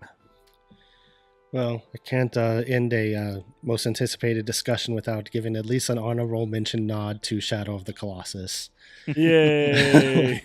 It's going to be probably the first big game I'll be buying this year, because it comes out in February, so not too far away. Blue Point Games remaking from the ground up one of my favorite games of all time, and from all the trailers I've seen, it looks amazingly beautiful. I love that game. It's been years since I've played it, so it'll be exciting to re-experience it with a fresh coat of paint and see how great it looks in HD. And I'm hoping to get a PS4 Pro so I can see it as best as it can look. But Shadow of the Colossus, I'm looking forward to it, and I definitely hope other people get a chance to play it, especially if they've never played it before. I am one of those people, and I have it pre-ordered on PSN, Bender. So if this game doesn't blow me away, I'll be buying a one-way ticket to I don't know, Montreal, wherever you're at. I don't even know. But no, I'm excited for it, dude. I'm really curious to see how that looks. I want to play it with the high frame rate on the Pro, and I'm excited, dude. I'm excited for you. And yep, I pre-ordered it on your word, so Yahoo. I got Shadow pre-ordered as well. Nice. Well, we're good to go. Well, that's our most anticipated list of games. We want to hear yours as well, so make sure you email us, sound off in the comments below, or hit us up on the website on the comments there. We want to hear what your most anticipated games are, why you're looking forward to them. Sound off. We want to hear from you. All right, guys. On to the second half portion of this, our New Year's gaming resolutions. We each have 3. Mr. Holt, start us off. Okay. I think one of my resolutions for gaming and for the website is to try to write more articles for the website. I enjoy writing reviews and stuff like that, but I want to try to think of some more ideas for like editorial pieces and stuff like that. Kind of get some more content up on the site and kind of contribute to that a little bit more this year. Excellent choice. We Love appreciate that. Boyce. So my first resolution is probably going to sound a little bit strange, but it's to play more Destiny. So, I play it. It is. Let me explain. So if I divorce my wife, yeah, it gets custody. it's this whole winding plot you gotta follow. No, so obviously I play a lot of Destiny right now. We play a lot of Destiny together when possible. Once a week we usually try and get together and do the nightfalls and that kind of stuff. But there's a lot of content I've yet to experience with Destiny that I really want to get to. So still haven't gone through the raid. There's a raid layer now that I want to get through, and this was some of my favorite content in Destiny 1, and I really, really want to experience it in Destiny 2. So whatever we got to do to get a group together to go through this stuff, I really, really want to make that happen, and I want to make it happen on a consistent basis. Like we're powerful enough now where we can go through this stuff. We should be able to go through this, figure it out, get ourselves to the end, and then be able to go back and do this stuff over and over and get some of the sweet loot that's available and that kind of stuff. So I really just want to get into Destiny and start doing some of these raids, some of this other content that I'm missing. Would like to eventually hop back into the trials and try and get that platinum trophy. So at some point we're gonna have to bite the bullet on that and try and see if we can make that happen. But yeah, I just I want to play more Destiny 2, and I didn't put this on my anticipated list, but obviously we have an expansion coming out in the spring. But I have to assume that in the fall we're gonna get a pretty big expansion for Destiny 2. So and with all of the talk and all the feedback that they're getting, we could see something of a Taken King size expansion this fall with some of the feedback that they've gathered from people. So we could have a very, very big Destiny year ahead of us here, and I'm looking forward to it. Mm-hmm. Awesome. Let's see. My first one, I'm going to start with the easy one. At some point this year, I'm going to sit down. I talked to Frankie about this. I'm going to play through Fallout 4 from start to finish. I'm going to play through and complete Fallout 4. Now, Frankie and I were talking about doing like a run for the platinum, and I'm not going to try and beat him to it because I simply won't be able to do that. But I do want to try to go for the platinum. I went online and I looked up the roadmap. It seems pretty doable. There's a couple of things you got to make sure you don't do in order and whatnot. But look, I love Fallout 3. It's one of my favorite RPGs of all time. And you'll kind of see all my resolutions all tied together somehow. And I'll explain them as I go through them. But my first one is I want to play through Fallout 4. I want to finish that game. And that's my first resolution of the year. I will play Fallout 4 in 2018, and I will finish it. Frankie, your first resolution. So kind of piggybacking on that slightly. So I'm at 55 platinum trophies right now. So I'm realistic. I know what I have time to sink into and whatnot. So I don't think 5 more this year is too much. Now, the thing I'm trying to do with this is there are 5 games I have in mind that I want to be those platinum trophies. But I also know that Jen and I are going to play through Telltale's Guardians, The Life is Strange, Before the Storm. So those 2 are probably going to be a lock, but those aren't on my list. So like, it's a very short list, but like Battle Chasers Night War, obviously, absolutely in love with that game, and I would love to get that platinum trophy. Destiny 1, I feel like a game that I've never invested the amount of time into any game that I've invested into Destiny 1. So I know like you guys really got into like the moments of triumph, but for me, like not having that platinum trophy is the kick in the nuts for me.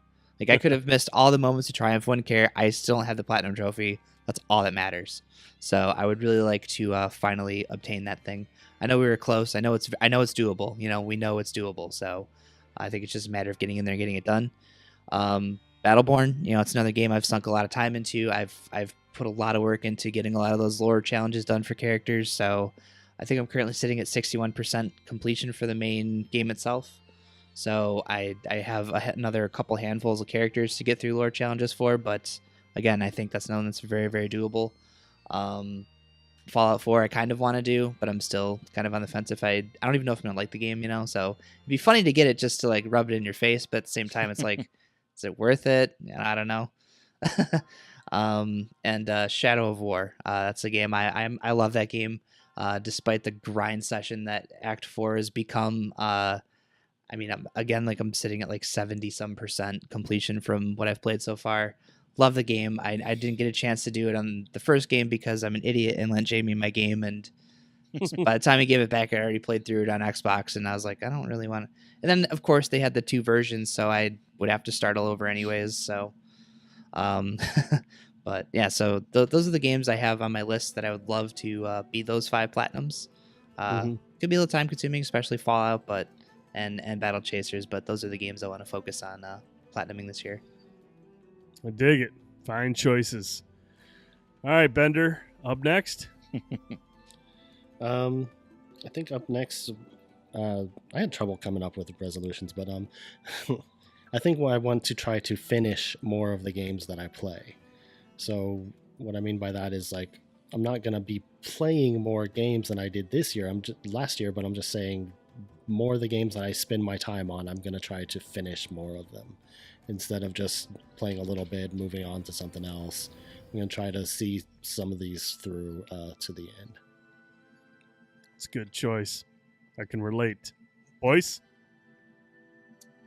My one of my other resolutions this year is to try and play through one of these lengthier games that I own right now. So whether that's Final Fantasy 15 or Infamous Second Son. Well, yeah. I mean, Infamous is not a long game, so I just need to sit down and play that.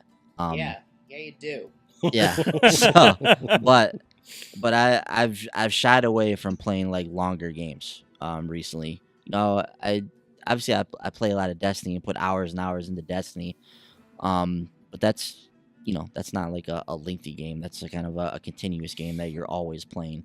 So, but I want to sit down and play something that's like a 60, 70, 80 hour type of a game. So whether that's a Persona or a Final Fantasy or I'd really like to play a Souls game too. So Frankie, you knocked that out this past year, but I would like to sit down and like go through like Bloodborne or Dark Souls or something like that.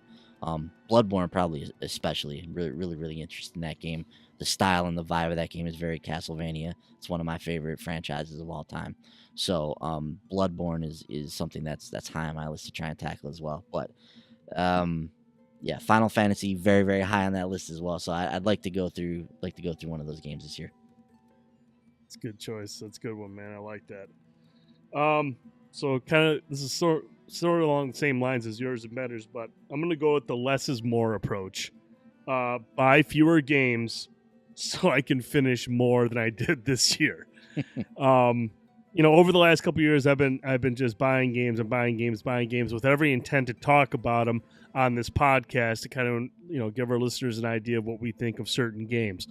And I've realized that that's not accomplishing anything. And the beauty about having the four of us on the show and also hearing from JD is we all have different tastes in games. We're all going to be playing different games. I might not play, like this month, I'm not getting Monster Hunter. I'm going to play The Inpatient.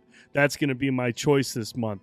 But I can still hear from you guys. We can still talk to you, the listener, the viewers, about Monster Hunter. Some guys are going to be able to talk about it. But there's just no point in me buying Monster Hunter.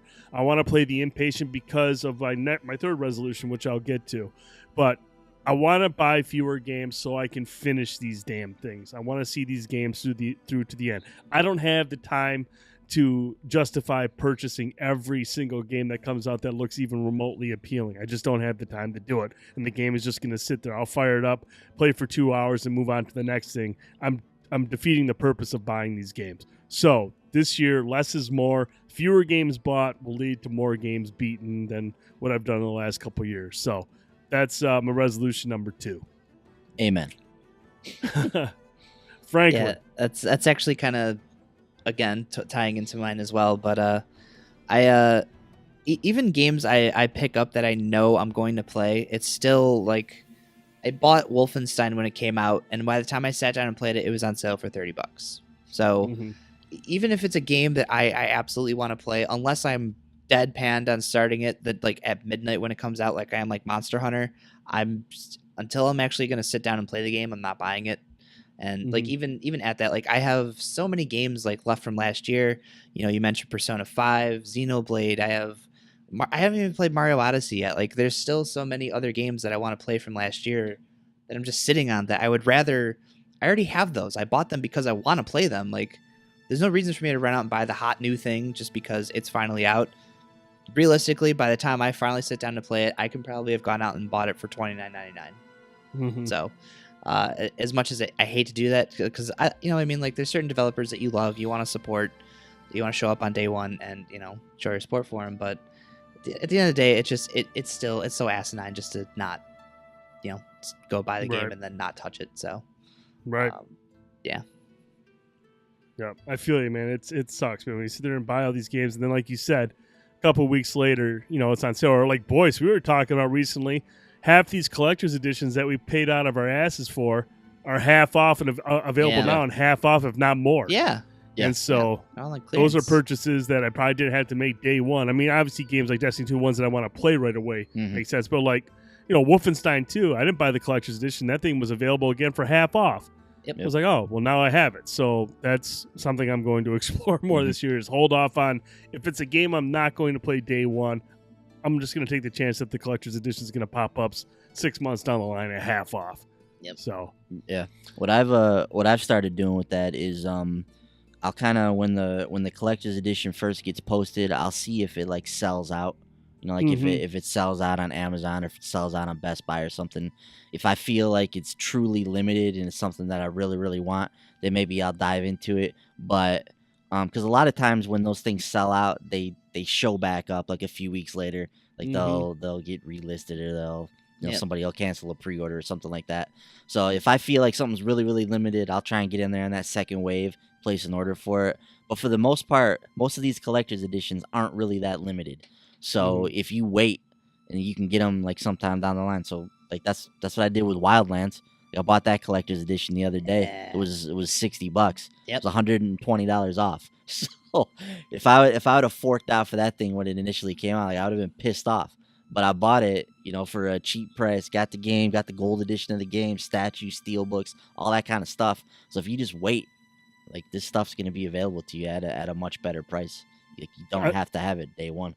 I think I remember in 2016, it was like, man, I want to say April or May, and I went into my local GameStop, and they had a Halo 5 Collector's Edition for like $59.99. Yeah. That thing went for $249.99 at launch. Yep. And I was like, dude, Yep. why the Yeah. hell did I buy that one right away? Why didn't I just wait? So Yep. Yeah. that was a harsh reminder too. So Mhm. Yeah. All right, who are we on? Bender? Yes. I'll go Yes. ahead and go next. Because I actually had buy fewer games on my list as well. And it kind of goes hand in hand with the other one I just mentioned about, finishing more games that I buy. So what I'm planning is only buying the games that I really want to play, that I know I'm going to want to play and finish. And then, in between, when there's not a game like that, then I can kind of work on some of these backlog games that I've picked up. Because I mean, what a lot of times what I'll do is I'll pick up a game that's on sale or something and be like, oh, I'll play that at some point, and then I never touch it. So Mhm. I'm sure even the sales like the PS Plus and the games with gold and sales like that money's still adding up, and this money I don't have to spend if I'm not going to play the game. Mhm. So that's kind of what I'm going to try to work on is just not picking up games on a whim just because they're there. Play through the games I have, and then when I don't have stuff to play, then I can kind of work through some of these backlog games that I've never played. Like, I've got Darksiders 2, and I've got Dragon Age Inquisition, and I've got Dragon's Dogma, and like all these games that I've heard about and picked up on sales or stuff like that and never played. So, I mean, there's tons and tons of games out there to keep me busy. So I don't need to pick up so many games this year. Well, Dragon Dogma one, is that the one where we got it online for like $4.99? Yeah. I think that was $4.99, an yeah. exception. Yeah. That was awesome. That was that was a good call on that one. Yeah. All right, boys. Last one, buddy. I'm gonna piggyback off something Frankie said earlier, but this is gonna be about trophies. I've talked about I've made trophy resolutions in the past, but we're gonna try to stick to it this year. So I want to become a trophy hunter once again. So I've so just recently, one of the things during my holiday break, I was like, look, I want to get a platinum trophy and I want to get it in Sundered. So I sat down and I went hard at Sundered and I got the platinum trophy in Sundered. And man, it was just a lot of fun. It was so fun to go back through that game again. It's an awesome game to begin with. So another really, really great Metroidvania experience. Highly recommended. So to sit down, play through Sundered again, play it a different way, and to get all the trophies for it, to get the platinum trophy. Like, that's just a really fun experience that I love and that I miss. Like, I looked, I hadn't got a platinum trophy since Strider. That was the last platinum trophy I got, which was almost 4 years ago. Yeah, that's a 2014 game, wasn't almost 4 years since I got another platinum trophy. So it's been far too long. So I already got one under my belt for this year. Frankie and I are going to sit down. We're going to dig into Killzone. Okay, the servers are going to shut down for Killzone in a few months. So to make sure we knock out the online trophies for those games before they shut down for Killzone 2 and 3. So those are platinums that can be obtained. I wanna sit down and play Infamous Second Son this year. It's gonna happen this year. If I sit down and play Infamous Second Son, I'm gonna get the damn platinum trophy for that game as well. So so there's some things on my mind that I want to sit down and get into. Would like to grab the platinum in Uncharted this year as well. It's something I've been wanting to do, so would like to go back and do that. But I want to become a trophy hunter once again because it's something that I really enjoy in gaming. It forces you to think about games in different ways, to play games in different ways, to kind of experience games in different ways. So I love that about trophies and achievements. I love what they do for the gameplay experience. So I want to sit down, I want to get back to that, and I want to get some more platinums under my belt, damn it. I think Boy saw that I passed him in platinums this year. And, yeah, man. Oh, man. Bender scooped me. Yeah. I actually did pretty well in 2017. I got 11 platinums in Damn. 2017. That's pretty good for me. Dude, you got some for some like big games too. Mm-hmm. Yeah, so Yep, Marvel Heroes Omega, Horizon Zero Dawn. Yeah. I got that. Well, here's what That was my last platinum was Horizon. Nice. There you go. So, boys, I think your first order of business should be to get the Marvel Heroes Omega Platinum and then go for Killzone and take it from there. I think you'll be all right. You're an asshole. You want to join me on Fallout 4? Just for fun. Fun. Show Brent who's boss. You guys will win. I could. I got 10 hours in the Fallout before I fell off it.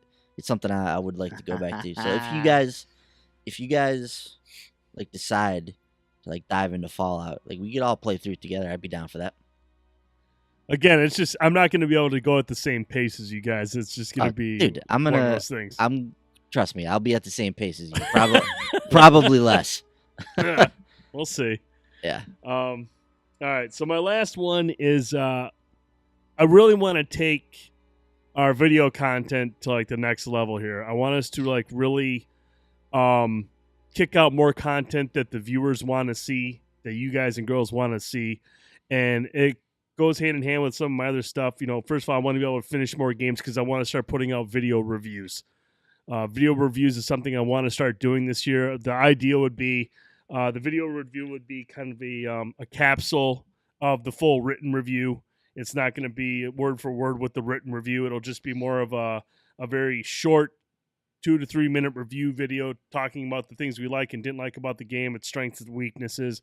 But then the written review will be the deeper, obviously the longer breakdown of the game. So that's one thing I want to focus on is getting video reviews up on the site.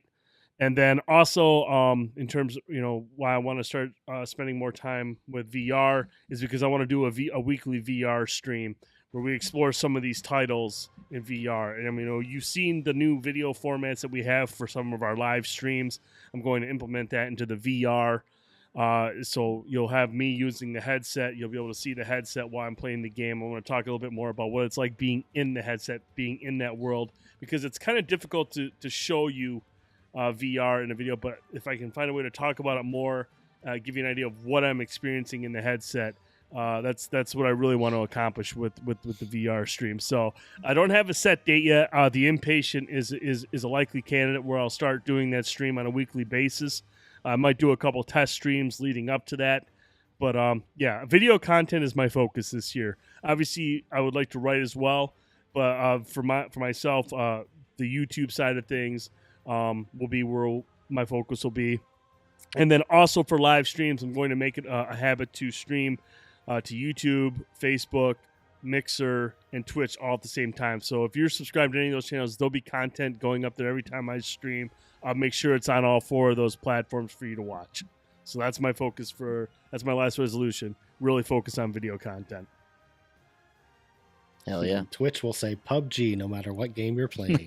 Yeah, I can't figure that damn thing out for whatever reason. Every time I go live there, and I'll go to the channel, and it'll actually show the game I'm playing. Everything's right, but for whatever reason, it sends out a notification that I'm playing PUBG, which isn't bad because I like PUBG. So, Franklin, your final resolution. So I've kind of already started following through on this, but I tend to buy a lot of season passes, DLC. Never touch them ever. So, yeah, I kind of started this with the two games that I was playing at the end of last month, and that was, of course, Shadow of War and Wolfenstein. I've actually already played through episode 1, the Freedom Chronicles, Gunslinger Joe for Wolfenstein, so I at least have one so far. But I want to get better about playing like the extra content that I buy for games that I maybe, I don't know, like maybe in the case like Mafia 3, like I just didn't like the game, so maybe don't buy a season pass before, playing through the game like an idiot. But yeah, I want to get better about, actually playing all of the stuff that a game has to offer. And even if that like deters from like, having to play something else that's new, like that's fine. This is a game that I love. They put out more content. I want to play it.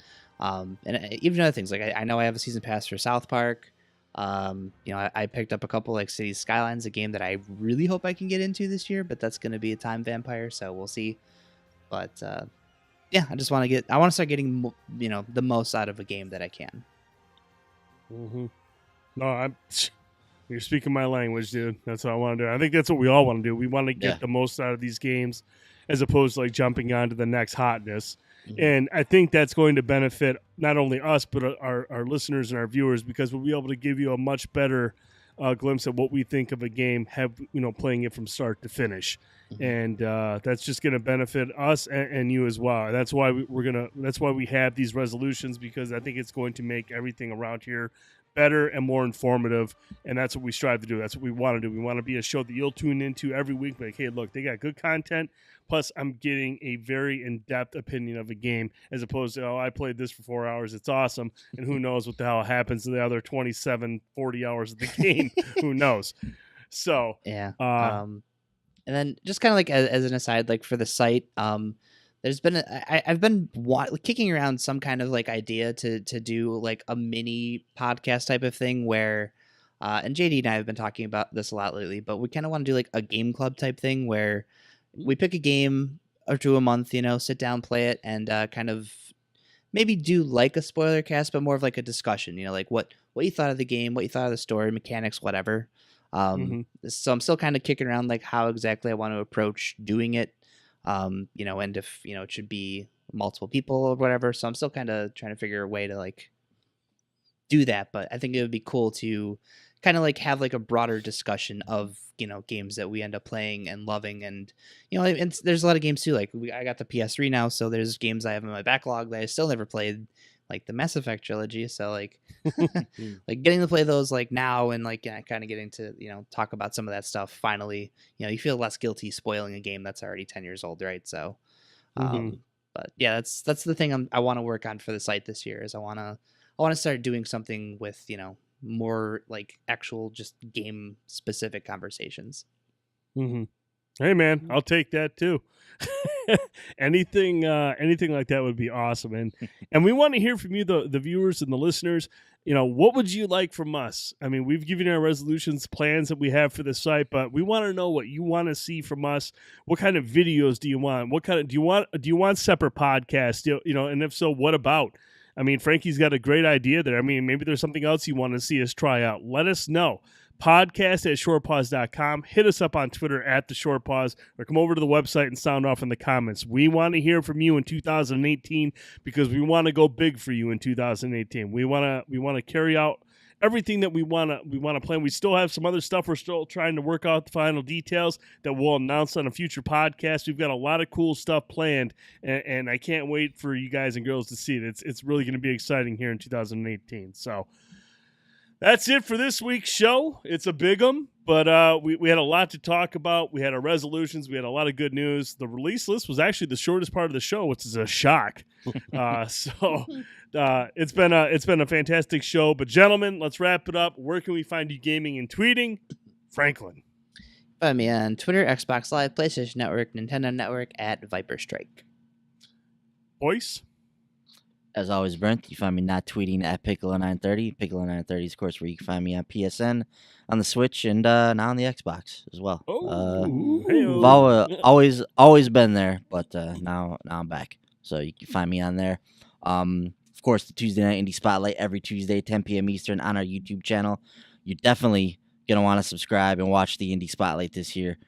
We're going to have a great year of content. There's going to be some cool stuff that we're doing with the Indie Spotlight. So make sure that you tune into that. You're not going to want to miss that.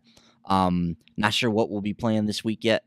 It's a toss-up between Plox Neon. Is that how you say it? Neon Plox. Plox, between Plox Neon and Tiny Metal. So we'll see. We'll see which one of those we can get on the spotlight this week. But make sure you're liking the video, subscribe to the channel, and be there every week, 10 p.m. Eastern on Tuesday. Awesome. Bender. I'm on Twitter at Bender_guitar, and I'm on PlayStation Network and Nintendo Network at me_Bender, and Xbox Live at me_Bender82. So feel free to friend us on there. Just recently had a listener send me a friend request on PSN, and I accepted. It's always good to see people, find us that way. So yeah, don't be afraid to send us friend requests. I mean, we'll game with you or whatever you want to do, and hit us up. We like to talk to people who like the show.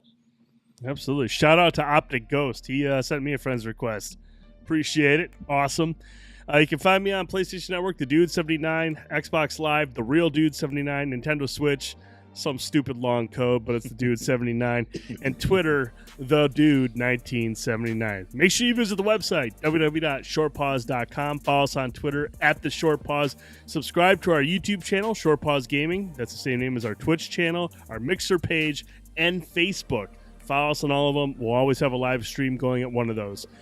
And then subscribe to this podcast. It's on iTunes, SoundCloud, TuneIn Radio, Google Play, and Stitcher, as well as right here on YouTube. If you enjoy this podcast, if you really, really like it, go over to iTunes, give us a 5-star rating, write out a nice review. If you're not ready to give us a 5-star rating, that's cool. No fake 5 stars. Send us your feedback, podcast@shortpause.com, on Twitter, or go right into the comments section for this podcast. Go right below, sound off. We want to hear from you. It's the only way the show is going to get better. We don't want to be complacent. We want to make this show the most enjoyable show, the show that you never want to miss every single week. For Mr. Holt, Mr. Ayler, and Mr. Boyce, I'm Brent Felsing. Thanks again for listening and watching the Short Pause Gaming Podcast. We'll see you next week. Good night, everybody. Good night. You guys. Bye-bye.